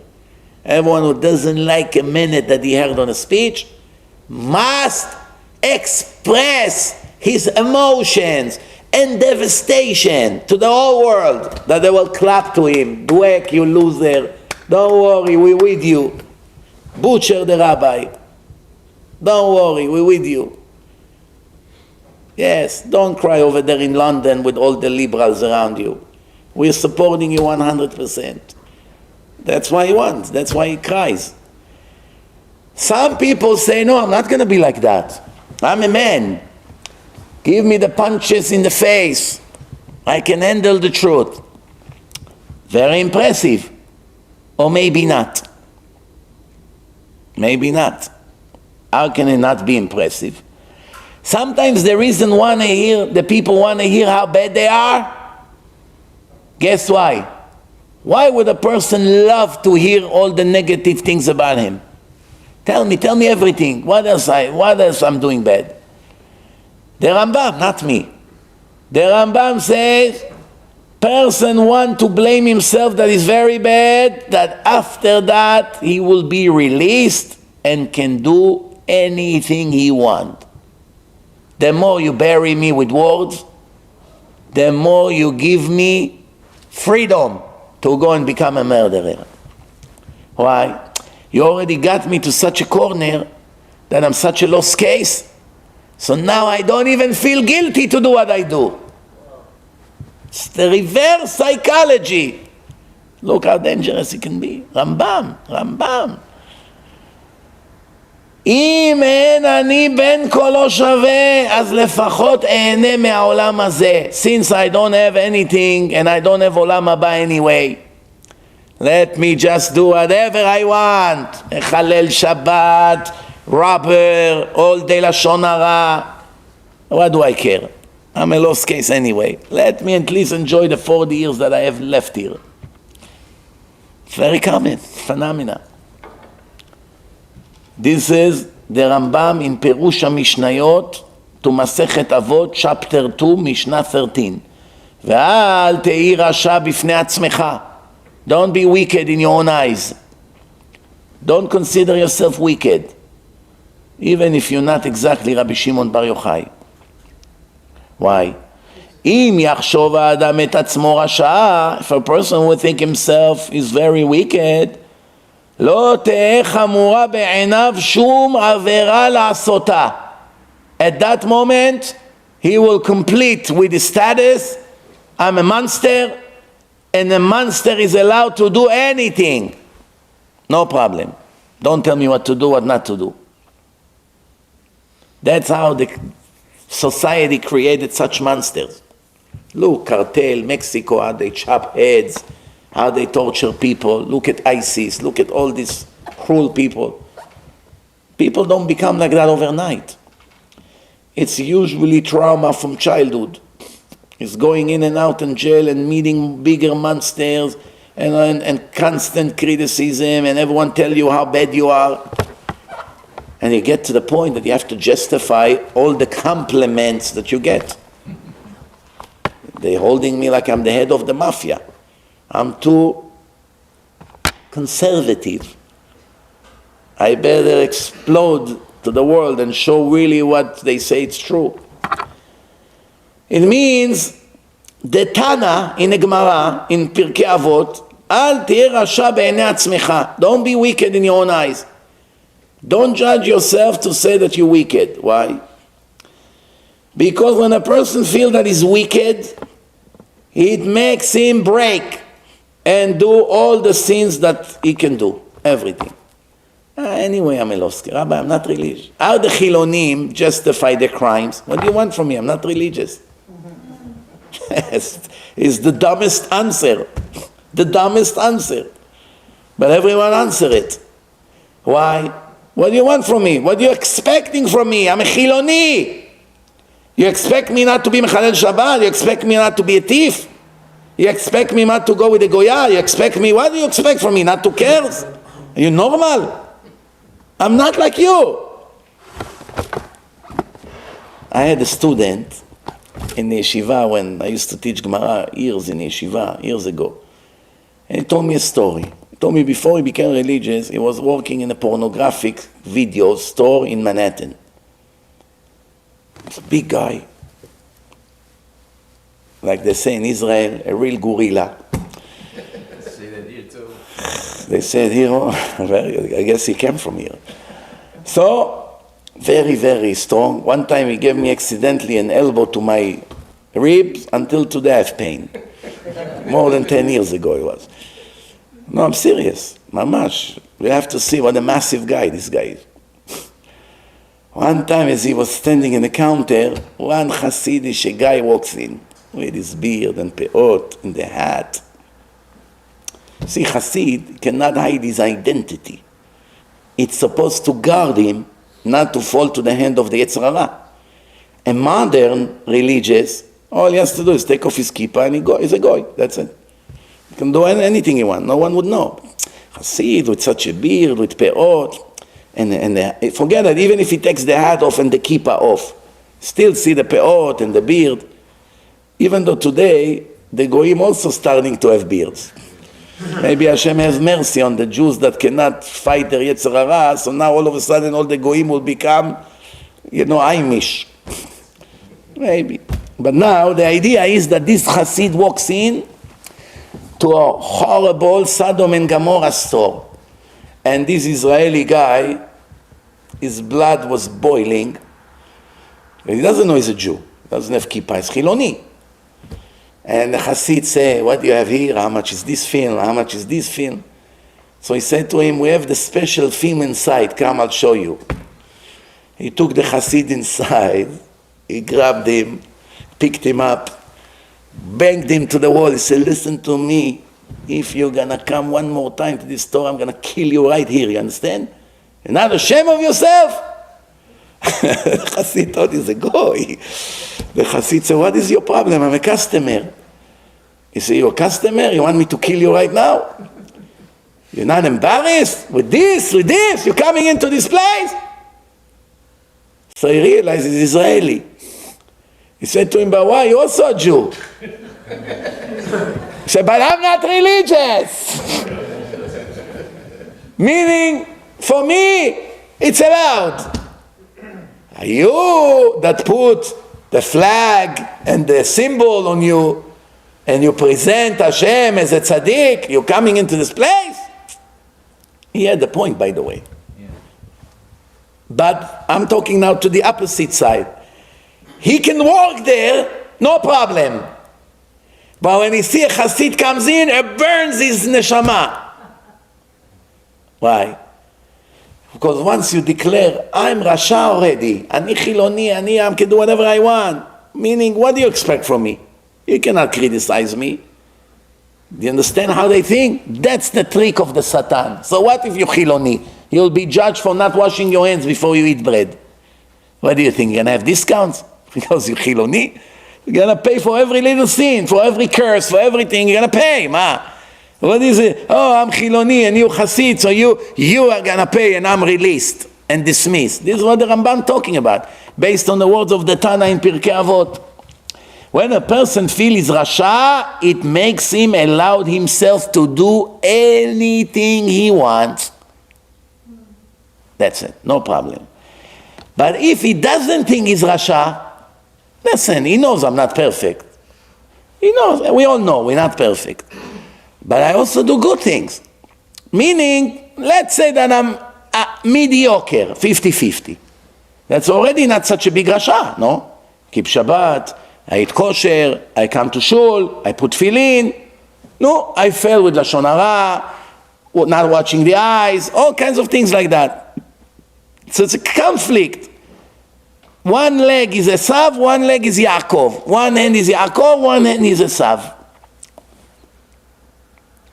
Better than both eyes will be Esav and both hands will be Esav. No? Better? No? So he's thinking, since I'm such a Rasha, let me just do whatever I want anyway, I'm a lost case. To heaven I'm not going. I might as well enjoy this world. But I'm not going to enjoy this world and the next world. Please let me enjoy here.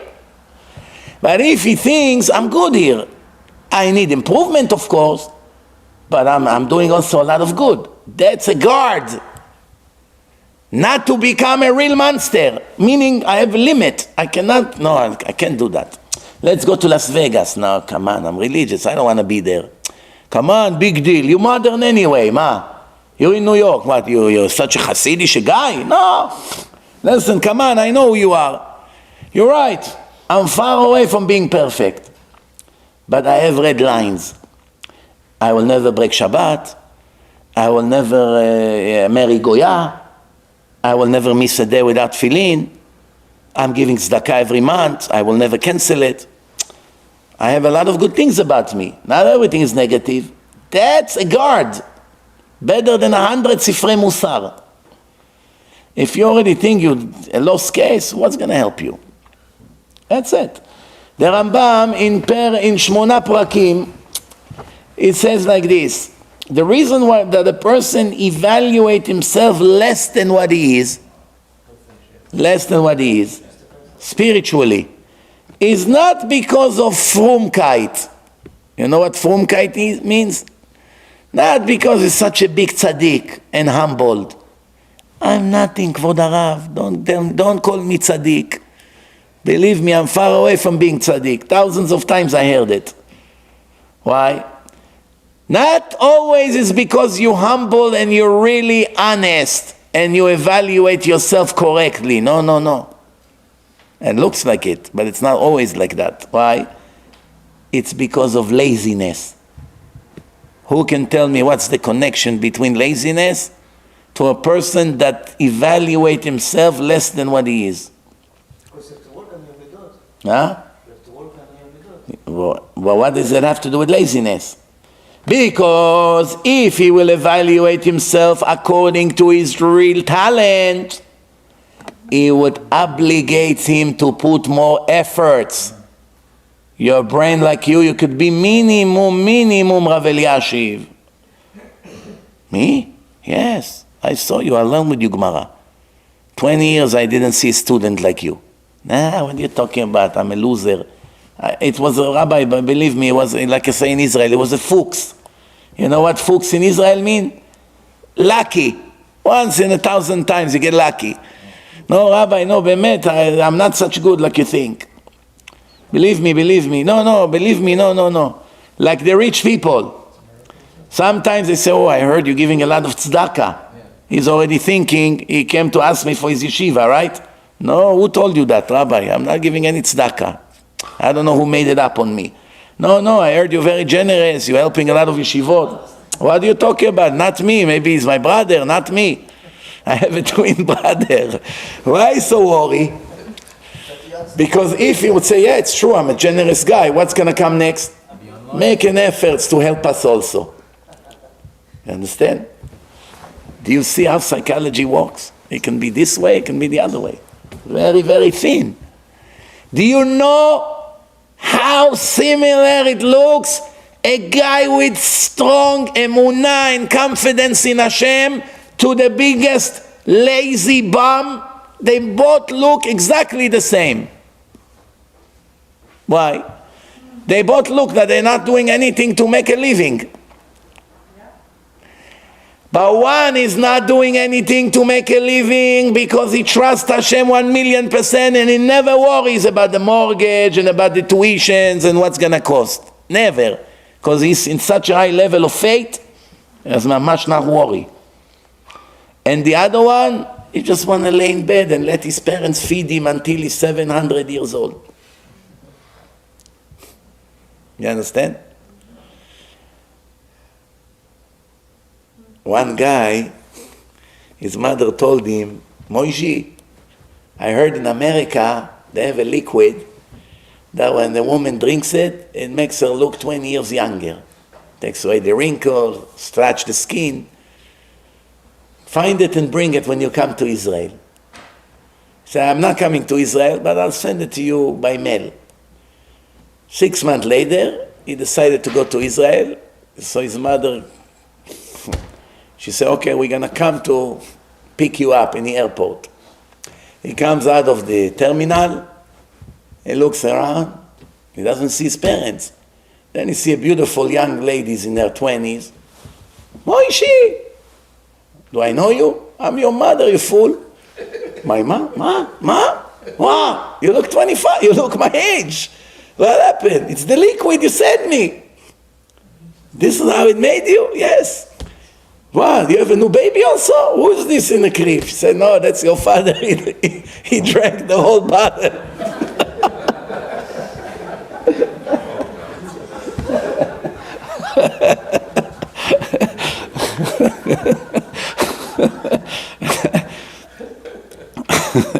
ברוך אתה אדוני אלוהינו מלך העולם שהכל נהיה בדברו.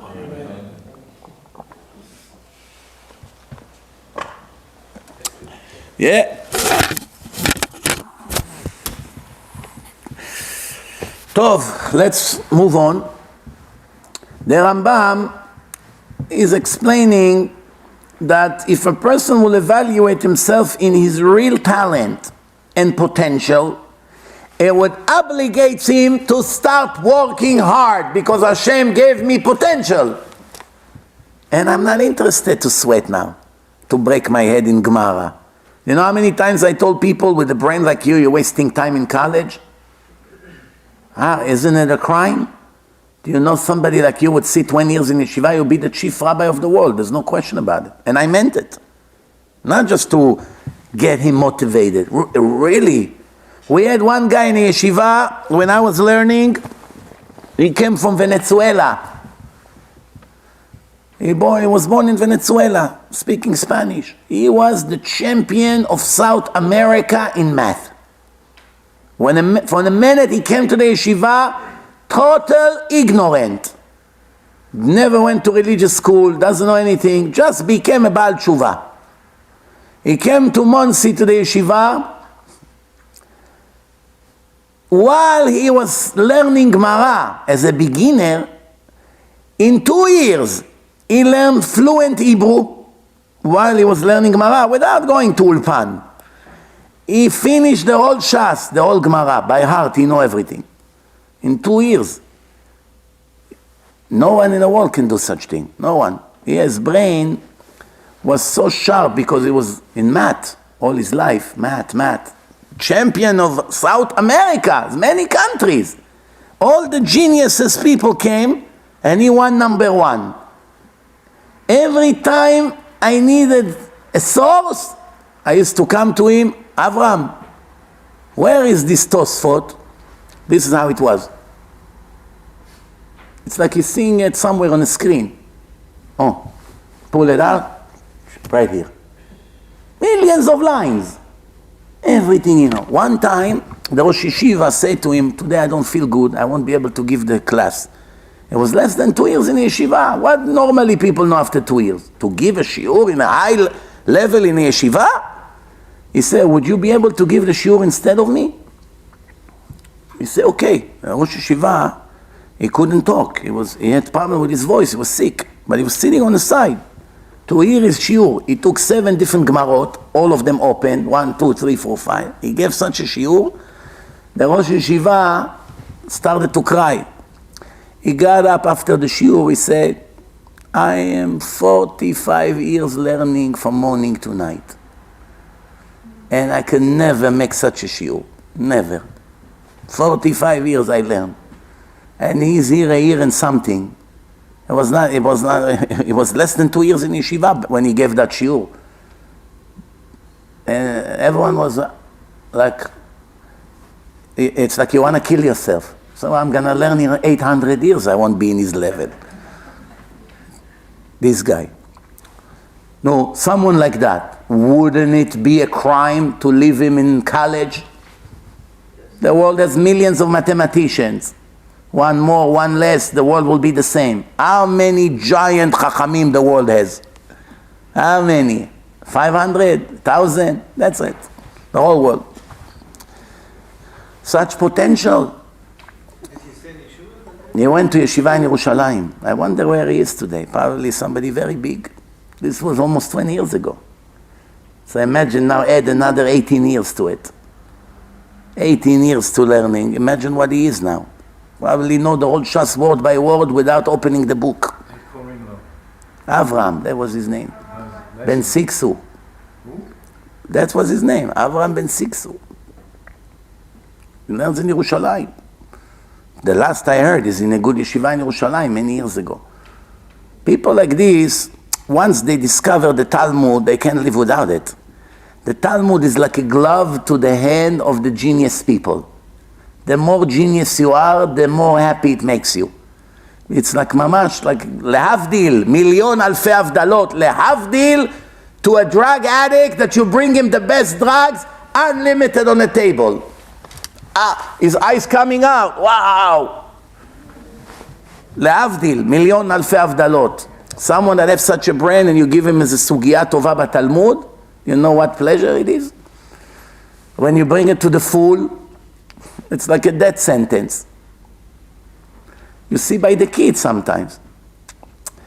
The poor kid, you try to explain to him the Gemara. His brain is limited. 500 times you repeat, you explain, he still doesn't get the concept. And then the little kid, younger, 2 years younger, 2-3 times, got the whole point. It's a different soul, different potential. So he's saying over here,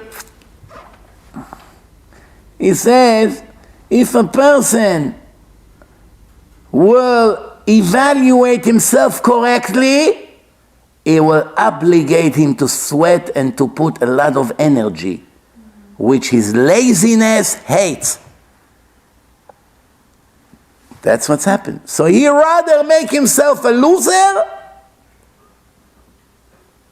Why? Like sometimes the kids say, "Oof, Abba, why are you always calling me?" Because I rely on you, and you 100% that you're always going to do what I tell you. When I give you instructions, I know it's going to get done. So what is the kid saying? Wow, it's better to be dumb.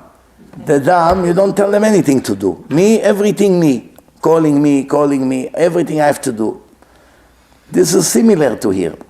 Better I play dumb. Some people, when they go to the Israeli army, they don't want to show their skills. Why? If they show their skills right away, they send them to commando or to the Navy SEALs. Freezing ice, snow, water, going 4 a.m. without shirts into the freezing water, pieces of ice, all kinds of operations, going to the end of the world. Who wants this? So he played dumb. He fell on a test on purpose. Why? He knows that if they're going to know what a genius I am, they're going to send me to Iran to be a spy or something. Who wants this kind of life? You lose a lot of talents because they don't want to work hard. Or they don't believe in a cause. That could be another reason. So he said to himself, I don't have the energy, I don't have the talent, leave me alone, I'm not so great like you think. Why are you thinking I'm something special? Everyone in my class is better than me. Now, it's not because he's humbled. Don't get confused. He just wants to be free. Free from the heavy weight of the burden, of the obligation. Anyway, I want to succeed. And now, he can go down to the beach and lay in the sun like a piece of meat every day, all day, no obligation, no nothing. That's the human being. The parents and the teachers, they have to know that negative criticism destroys the personality of the kid. Take away his desire to activate himself, which is the most dangerous thing. You're turning his switch to off permanently. You will pay for it big time, for your own stupidity or ignorance. Sometimes it's ignorance, not stupidity. Nobody ever told him that. They make the kids see everything black, everything negative. They actually pushing them with their own hands to become sinners and failures and never to improve. When we scream on the kid that is not good, he begins to believe in it. The kid does not have a self-criticism filter that can tell which criticism is real and which one is not. He absorbs it inside and he believes that that's what he is. I am a loser. I am a murderer. I am a cruel person. I am a selfish one. I am an egoistic one. I am everything. I am ungrateful. You're right, Abba, I am like this. Every teacher and a Rebbe, when he says to the kids that they are not good, you don't daven good, you're so lazy, you're always late, things like that Rebbe sometimes do, tens of times a week, and plus he goes home and the parents obviously got a call from the Rebbe, so they repeat the same thing. He gives up. Say, אני כזה טמבל, מה רוצים ממני? If I'm so dumb, why should I even bother? How would I succeed? I have no control. It's not in my hand. Why should I even try? He convinced himself there's no chance to change. At least let me enjoy this world. I don't care religion. I don't care anything. And from here to become a criminal, it's a matter of weeks, maximum months. That's it. It happens to a lot of Litvish and Hasidish and children of Baalei Tshuva and Sfaradim and all kinds of people. It's not in one group only. It's everywhere, the same thing. People are people, they react the same.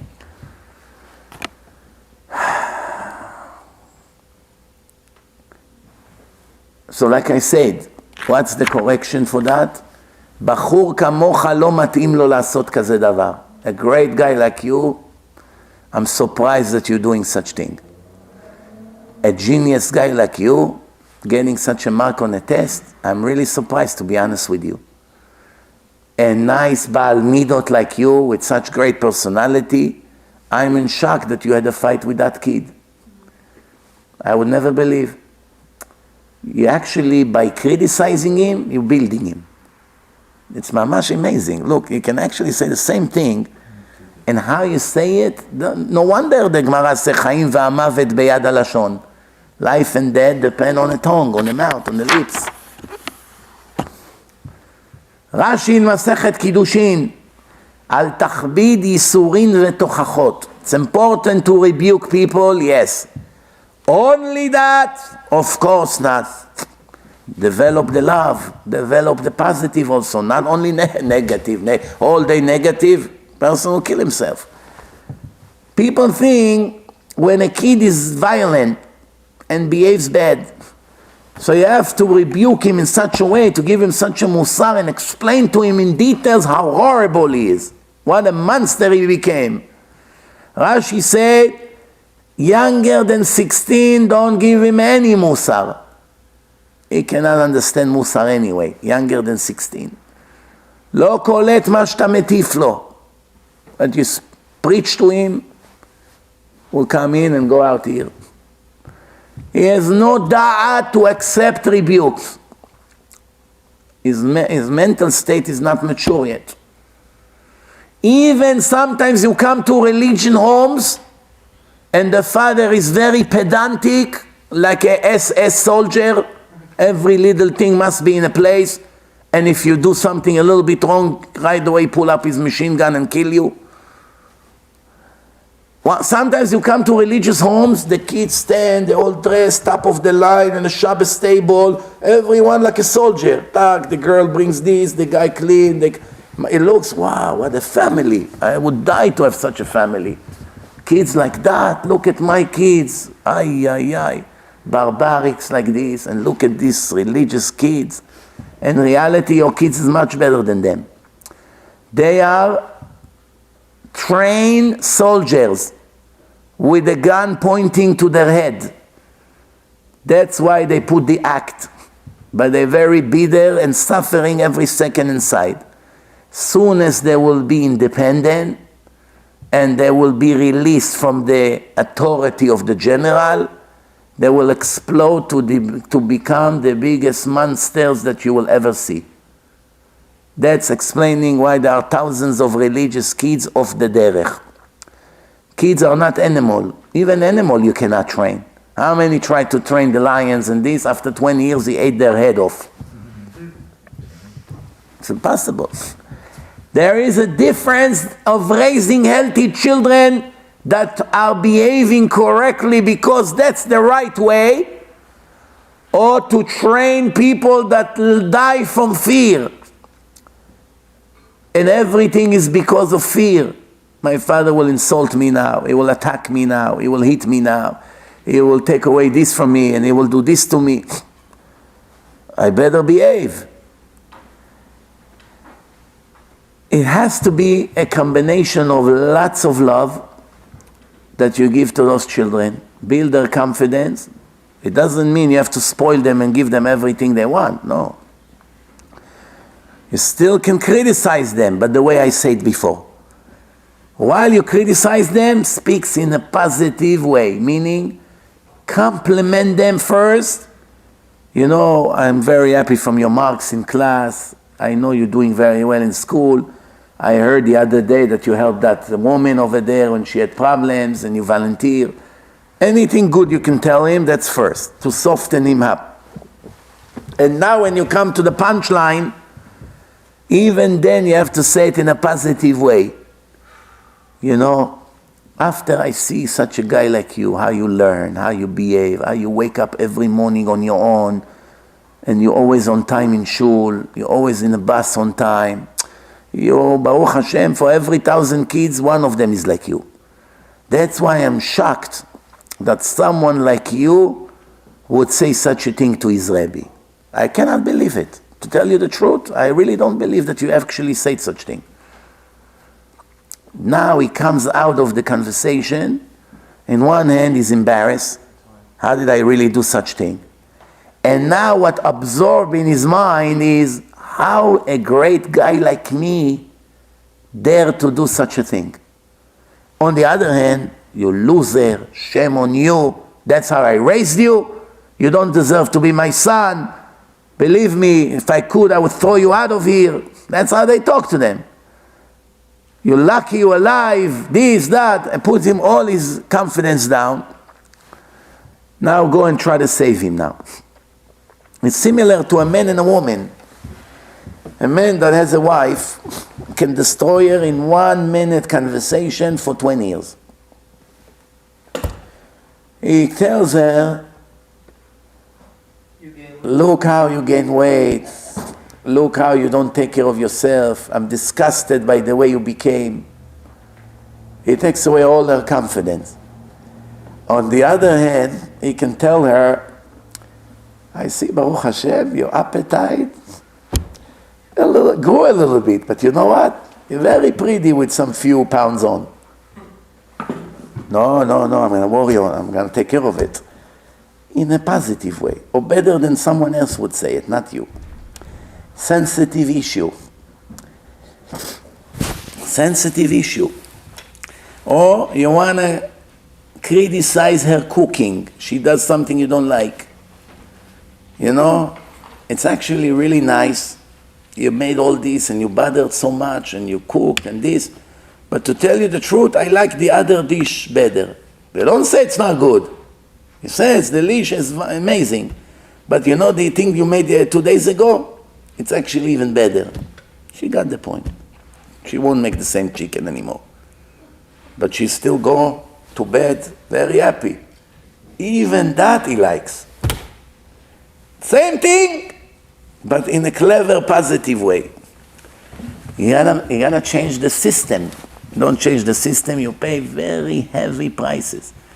Trillions of dollars are going to rehabs for Jewish children. Trillions. Every month, 20, 30,000, 80,000 every month. Rehabs. Why so many kids from religious homes went to drugs? Many times it's their rabbis and their parents. Not always. Sometimes it's a dirty soul. That's it. It's a reincarnation of a very wicked person. What can you do? Sometimes Hashem take wicked people and send them to good homes. Where else they will be saved? You put them in Shenkin in Tel Aviv, in a gay bars over there, that he has 2 fathers. Where else is going to be a tzaddik? You put him by a house of a good rabbi, somebody tzaddik, Talmid Chacham, that will try to give him the right education. And he tried and it didn't work. Because he's a Rasha, what can you do? Yitzchak had Esav, Hashem sent him Esav. Esav was wicked from his mother's womb already. It wasn't Yitzchak's fault, for sure. He had Yaakov also. Hashem needed to send Esav to do tikkun. Where will he send him? To Nimrod? That Nimrod will be his father. Matzah min et mino. Together they'll destroy the world. Right? Tony had Vini. Tony the mafiosa as a son, he took over the mafia. Increased the murders and the activity by 1,000%. Father was a gangster, but he's nothing compared to the son. The son is a real fear. That's what they brag about. Who is a bigger mafiosa? So, we have a question to ask. The Gemara has an argument from what age you can rebuke the kids. One opinion from 16 to 22 that he begin to digest rebukes. Second opinion from 18 to 24. That's the ages. Meaning, one say you start at 16, one say you start at 18. And this was 2,000 years ago. 16 of 2,000 years ago, it's 30 today. In a mental state of a person. Do you know what a kid 6 years old knew 2,000 years ago? The whole Torah. In the time of King Chizkiyahu, not one kid they found all over Israel that didn't know the whole Torah, 6 years old. People used to get married at 13. They have children. By 16, you already have 2-3 kids. What do you think? The Gemara say when your child is 6 years old, you're not obligated to feed him anymore. If you have a 6-year-old kid today and you don't feed him, in less than a week he'll be dead. That's I won't be able to even look in the garbage. He's 6 years old. Even for that he doesn't have the brain. 6 years old, first grade, or pre-1A, I don't know. First grade, he knows how to find food in the garbage or to sleep on the street. How would he survive? But the Gemara said, the Gemara is the words of Hashem. It's based on the words of Hashem. What, the Chachamim today would say that you can leave your kids from 6 years old? Even 18 they cannot manage today. You know? So you see that the mental state and the status of the people is totally different today than what it used to be. Totally. Even today there's huge differences between girls. Take a spoiled, what they say in America, Jap. You know what Jap is? Jewish American princess. Grew up in a $10 million home, 5 maids. God forbid that her mother and father will ever tell her the word clean. God forbid she ever did something in her life besides going shopping. Someone like that, compared to a Hasidic girl in Williamsburg or Monroe or I don't know where, that already age 11, 12, she runs the whole house. Her mother go to work with the father. She runs, she change diapers, she bake chalot for Shabbat, she cook all the gefilte fish, everything. I had neighbors like this. There was a girl, Shandy. She was between 11 and 12. One time on Friday, I smell fire. Fire, smoke comes out from the kitchen. Right away, we knock on the door. She was taking care of babies, cleaning, doing, and she forgot something in the oven. It can happen to older women also. I say to myself, such a young girl ran the whole house. She's ready to get married, this girl already. Run the house. Prepare everything for Shabbat. Go take a girl from Beverly Hills, 12 years old. Tell her, darling, this Shabbat you do everything on your own. You're baking chalot, you're making all the salads, you're making the gefilte fish, you're doing everything, you're changing diapers, you mop the floor, you put the tablecloth. You might as well kill me, she said. Why don't you just kill me and save yourself the speech? Right? It's not her fault. She grew up in a nice atmosphere. No one ever obligated her to clean. Do you know one American kids besides mine that cut the grass? When they're young, everyone has an amigo. ¿Cómo está, señor? Oh, amigo. Yalla, cut the grass, the lawn. Moishi, cut the grass. Cut the grass. Come on, Abba, it's only $50. Don't be cheap. It's not about being cheap. It's about making you a human being, not a bum. The more we spoil you, the more we will destroy you for the rest of your life. Very obvious. Very obvious. What do you think? Time ran out. I just want to finish the last line for today. The answer is to control your actions.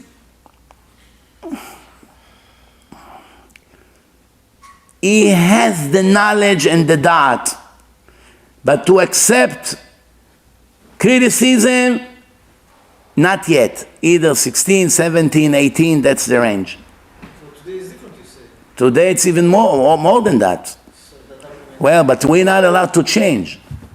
If we were allowed to change, we would have to change bar mitzvah to at least 20 years old. We have to stick to the rules. What can we do? But really, reality, if it was up to me, in a second I would not hesitate. I would change the age of bar mitzvah to 20 in America and 17 in Israel. In America, 20, for sure. Look at 13 years old kids and tell me if they're ready to be a man. All day play Game Boys. Abba, did you hear what? What? LeBron had such a basket. Who is LeBron? wow, you don't know what you're missing. He's going to be now Talmid Yeshiva, this guy. 2 or 3 Mishnayot he barely knows. 13 years old, no bar mitzvah. Has to get up on his own, has to come to learn, has to have chevrutot, has to learn all day in yeshiva, has to help, to be mature, to take care of his own clothes. Who are you joking with? How do you think the Israeli becomes mature? Army. Only the army. Until the age of the army, everyone is a spoiled rat. As soon as they come to the army 1 month in, you don't recognize them. Psh, everything changed. From having hair, and all the pink shirts and the perfume and the cream and the manicure and pedicure, all of a sudden you have a Hezbollah warrior. Itzik from Shengin became Ahmed. Wow, look at him, became a man. He ironing his own clothes, he's packing on his own. Everything he managed. He learned to switch buses. He knows how to open a bank account all of a sudden. He now knows how to look at the map. Before the army, he ever knew what a map is. How to go on a bus and to switch in another bus and to come to the south or to the north. The army, there's nothing you can do. You're not going to become a man, you go to jail. Choose. Do you know how many parents, Jewish parents, send their kids to the army here to save them from drugs? Instead of rehab, they send them to the army. Why? Over there, Mr. Jackson and Williams, 7 feet, like this. Hey, you Jew boy, stand over here. If you're going to say one more word, we're going to bury you, you're alive. No, I'm sorry. What are you going to do? You're going to mess with him? Did you see in the Marines how they train the soldiers? I saw one time a 1-minute video. I don't know how they don't become crazy. You stand like this, and the commander comes and screams and curses you for 1 minute. You and your mother and who knows who. Ta, ta, ta, ta, ta, ta. Yes, sir. Your mother is like this. Yes, sir. Your father is like this. Yes, sir. 2 months over there. What happened to the nice, beautiful home with the chandeliers and the Persian rugs? It's all history. He became a man. That's it. Different life. Look at life different. We understand life is not a picnic. Today, most of the Jewish boys and girls, they live in a picnic.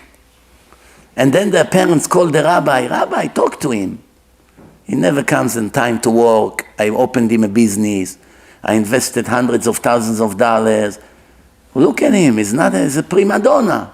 Of course he is. He's your product. What did you want? You want to show off? He was 17, you bought him a nice Maserati? Now you expect him to be a good husband? I know it's hard to hear. And I know there's many people at home that would listen to it that will feel offended. Because they buy their kids all these things. They look at it as a direct attack at them. But it's not a direct attack at anyone. We're now mentioning names and I don't even have any name on my mind. It's general criticism. We make mistakes, all of us, with no exception, and then we eat what we cook. And that's what life is all about. So, after 16 to 17 to 18, the kid, he understands the criticism and he absorbs it correctly. Before that, don't waste your time. Build his confidence. Don't give him too much confidence to be a Mr. Show-Off. He thinks the whole world is here to serve him. That's also dangerous. He has to know the balance. And Bezrat Hashem, we're going now on a long break. 5 weeks from now we'll be back. Please follow on my website on events. divineinformation.com, click on events, you will see when we'll be back here. Remember, 5 weeks from now. I want to remind you, the best investment that you can do is ordering CDs online and giving them to every Jew or even everyone, family, relatives, anyone you know, neighbors, people that works with you. It's an obligation. It's not maybe yes, maybe not. It's an obligation of every Jew. Since we cannot rebuke everyone and start having hours on conversation to make them Shomer Shabbat, the minimum we can do is just spend $1 on a person from our maaser money. Anyway, we have to give 10%. We must. It's not ours. 10% from the income. Just take your 10% and give it, buy order CDs, $1 each, and give them to people. The purpose of life changed the life of thousands of people. Thousands. Literally thousands of emails I got over it. People became Shomer Shabbat from that film. Same thing, Torah and Science. Same thing, Life After Death. Same thing, CD number 1. Same thing, the purpose of the Path to the Just series. Pirkei Avot series. This is CDs that Baruch Hashem changed the life of so many thousands of Jews and non-Jews. It brought back to religion people that used to be very frum and they became goyim. And it brought them back, whether it was Hasidish or Litvish or who knows what. Yes. So why do you skip such an opportunity? Why? It's very easy. DivineInformation.com, order CDs. If you don't have time to give, we'll give. We give. Just before you came here, I came here at 7:45. One guy, learner from Brooklyn, came here to pick up 1,000 CDs in Russian. He's going to go this week in Brighton Beach, Manhattan Beach. He's going to give 1,000 CDs. 1,000 CDs going to make at least 20, 30, 50 Shomrei Shabbat. What do you think? Each CD has 30 hours of lectures in Russian, Torah and Science, Life After Death, Suffering. We made this Russian collection, beautiful audio, full of, you know, people still speak to me in Russian in Rigo Park. People come to me, spasiva, speak to me in Russian. I saw you speaking Russian. I said, no, mute my voice. It's not really me. Somebody speaks, yeah, you understand the point? The point is working. That's the bottom line. I always say with success, you don't argue. You can say, I disagree with your method, I disagree with your style, my style is different. Bottom line, everybody cares what are the results. And nobody has results like these CDs in a history. No one. I'm telling you, if you don't believe me, come to me, I'll show you how many thousands of Baalei Tshuva we make every year. Multiplied by 23 years, it's more than 150,000 Jews that got saved. So what's the percentage-wise? For example, 1,000 CDs? To tell you exact percentage is hard because the percentage is different by places, by people, by nationalities. It's very hard to know. Sometimes educated people, when they see Torah and Science, immediately they get the point. People that are not so into science, it won't be as effective to them. For them, the purpose, the Path to the Just series will be more productive because it's very strong awakening. It's awakening. You don't need to be a super intelligent to understand that series. Well, it makes you religious. So the idea is some CDs work differently on different people. But one thing for sure, it works. It's a game of number. You put many flyers on cars for suits.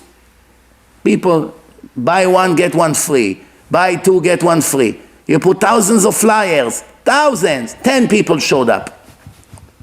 They bought each one or 2 or 3 suits. You made your monthly income. 10 flyers. Thousands of them went to the garbage. 10 customers came, you made $20,000 profit this month. Without the flyers, anyone would come? No one would come. We flood as much as we can with CDs. Now we're going to make another 500,000 in Israel. We made 100,000, then we made 1 million, and now there's so much demand. We're making another 500,000. How much is the cost in Israel? Is it cheaper than Israel? In Israel, it's cheaper than here, yes. No, in China, remember you said China. When you order from China 1 million CDs, of course it's cheaper. We don't have money to keep ordering millions of CDs. You have to put $100,000 down or more. It's not easy. Be'ezrat Hashem, now I'm going to be in Israel for the whole month. Hopefully we'll raise money. We have a guy, Yoel, tzaddik, 1,000,000% tzaddik. He lives for everywhere I go, no matter hours. He comes, he stands with a booth all night. People give him donations, he collects all the donations, he gives for the CDs. Nothing, he doesn't want to take percentage, nothing. He gives his time every night. He's a married person. His wife say, go. Maybe we'll save tonight another 10 Jews.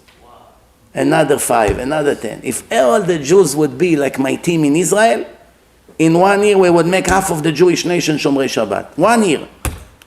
If everyone would have the heart like the team that Hashem sent me, I have between 20 and 30 volunteers. Do you have team in Tel Aviv? Huh? Do you have team in Tel Aviv? I have team all over. One in Ramle, one in Tel Aviv, one in South, one in, everyone has his job. One is driving around and doing one organizing the lecture, one is in charge of one Facebook page, one is in charge of another one is cutting videos and editing, one is making the films, 3 that makes the films. You need people, what do you think? You don't build an empire without people. One person cannot do anything.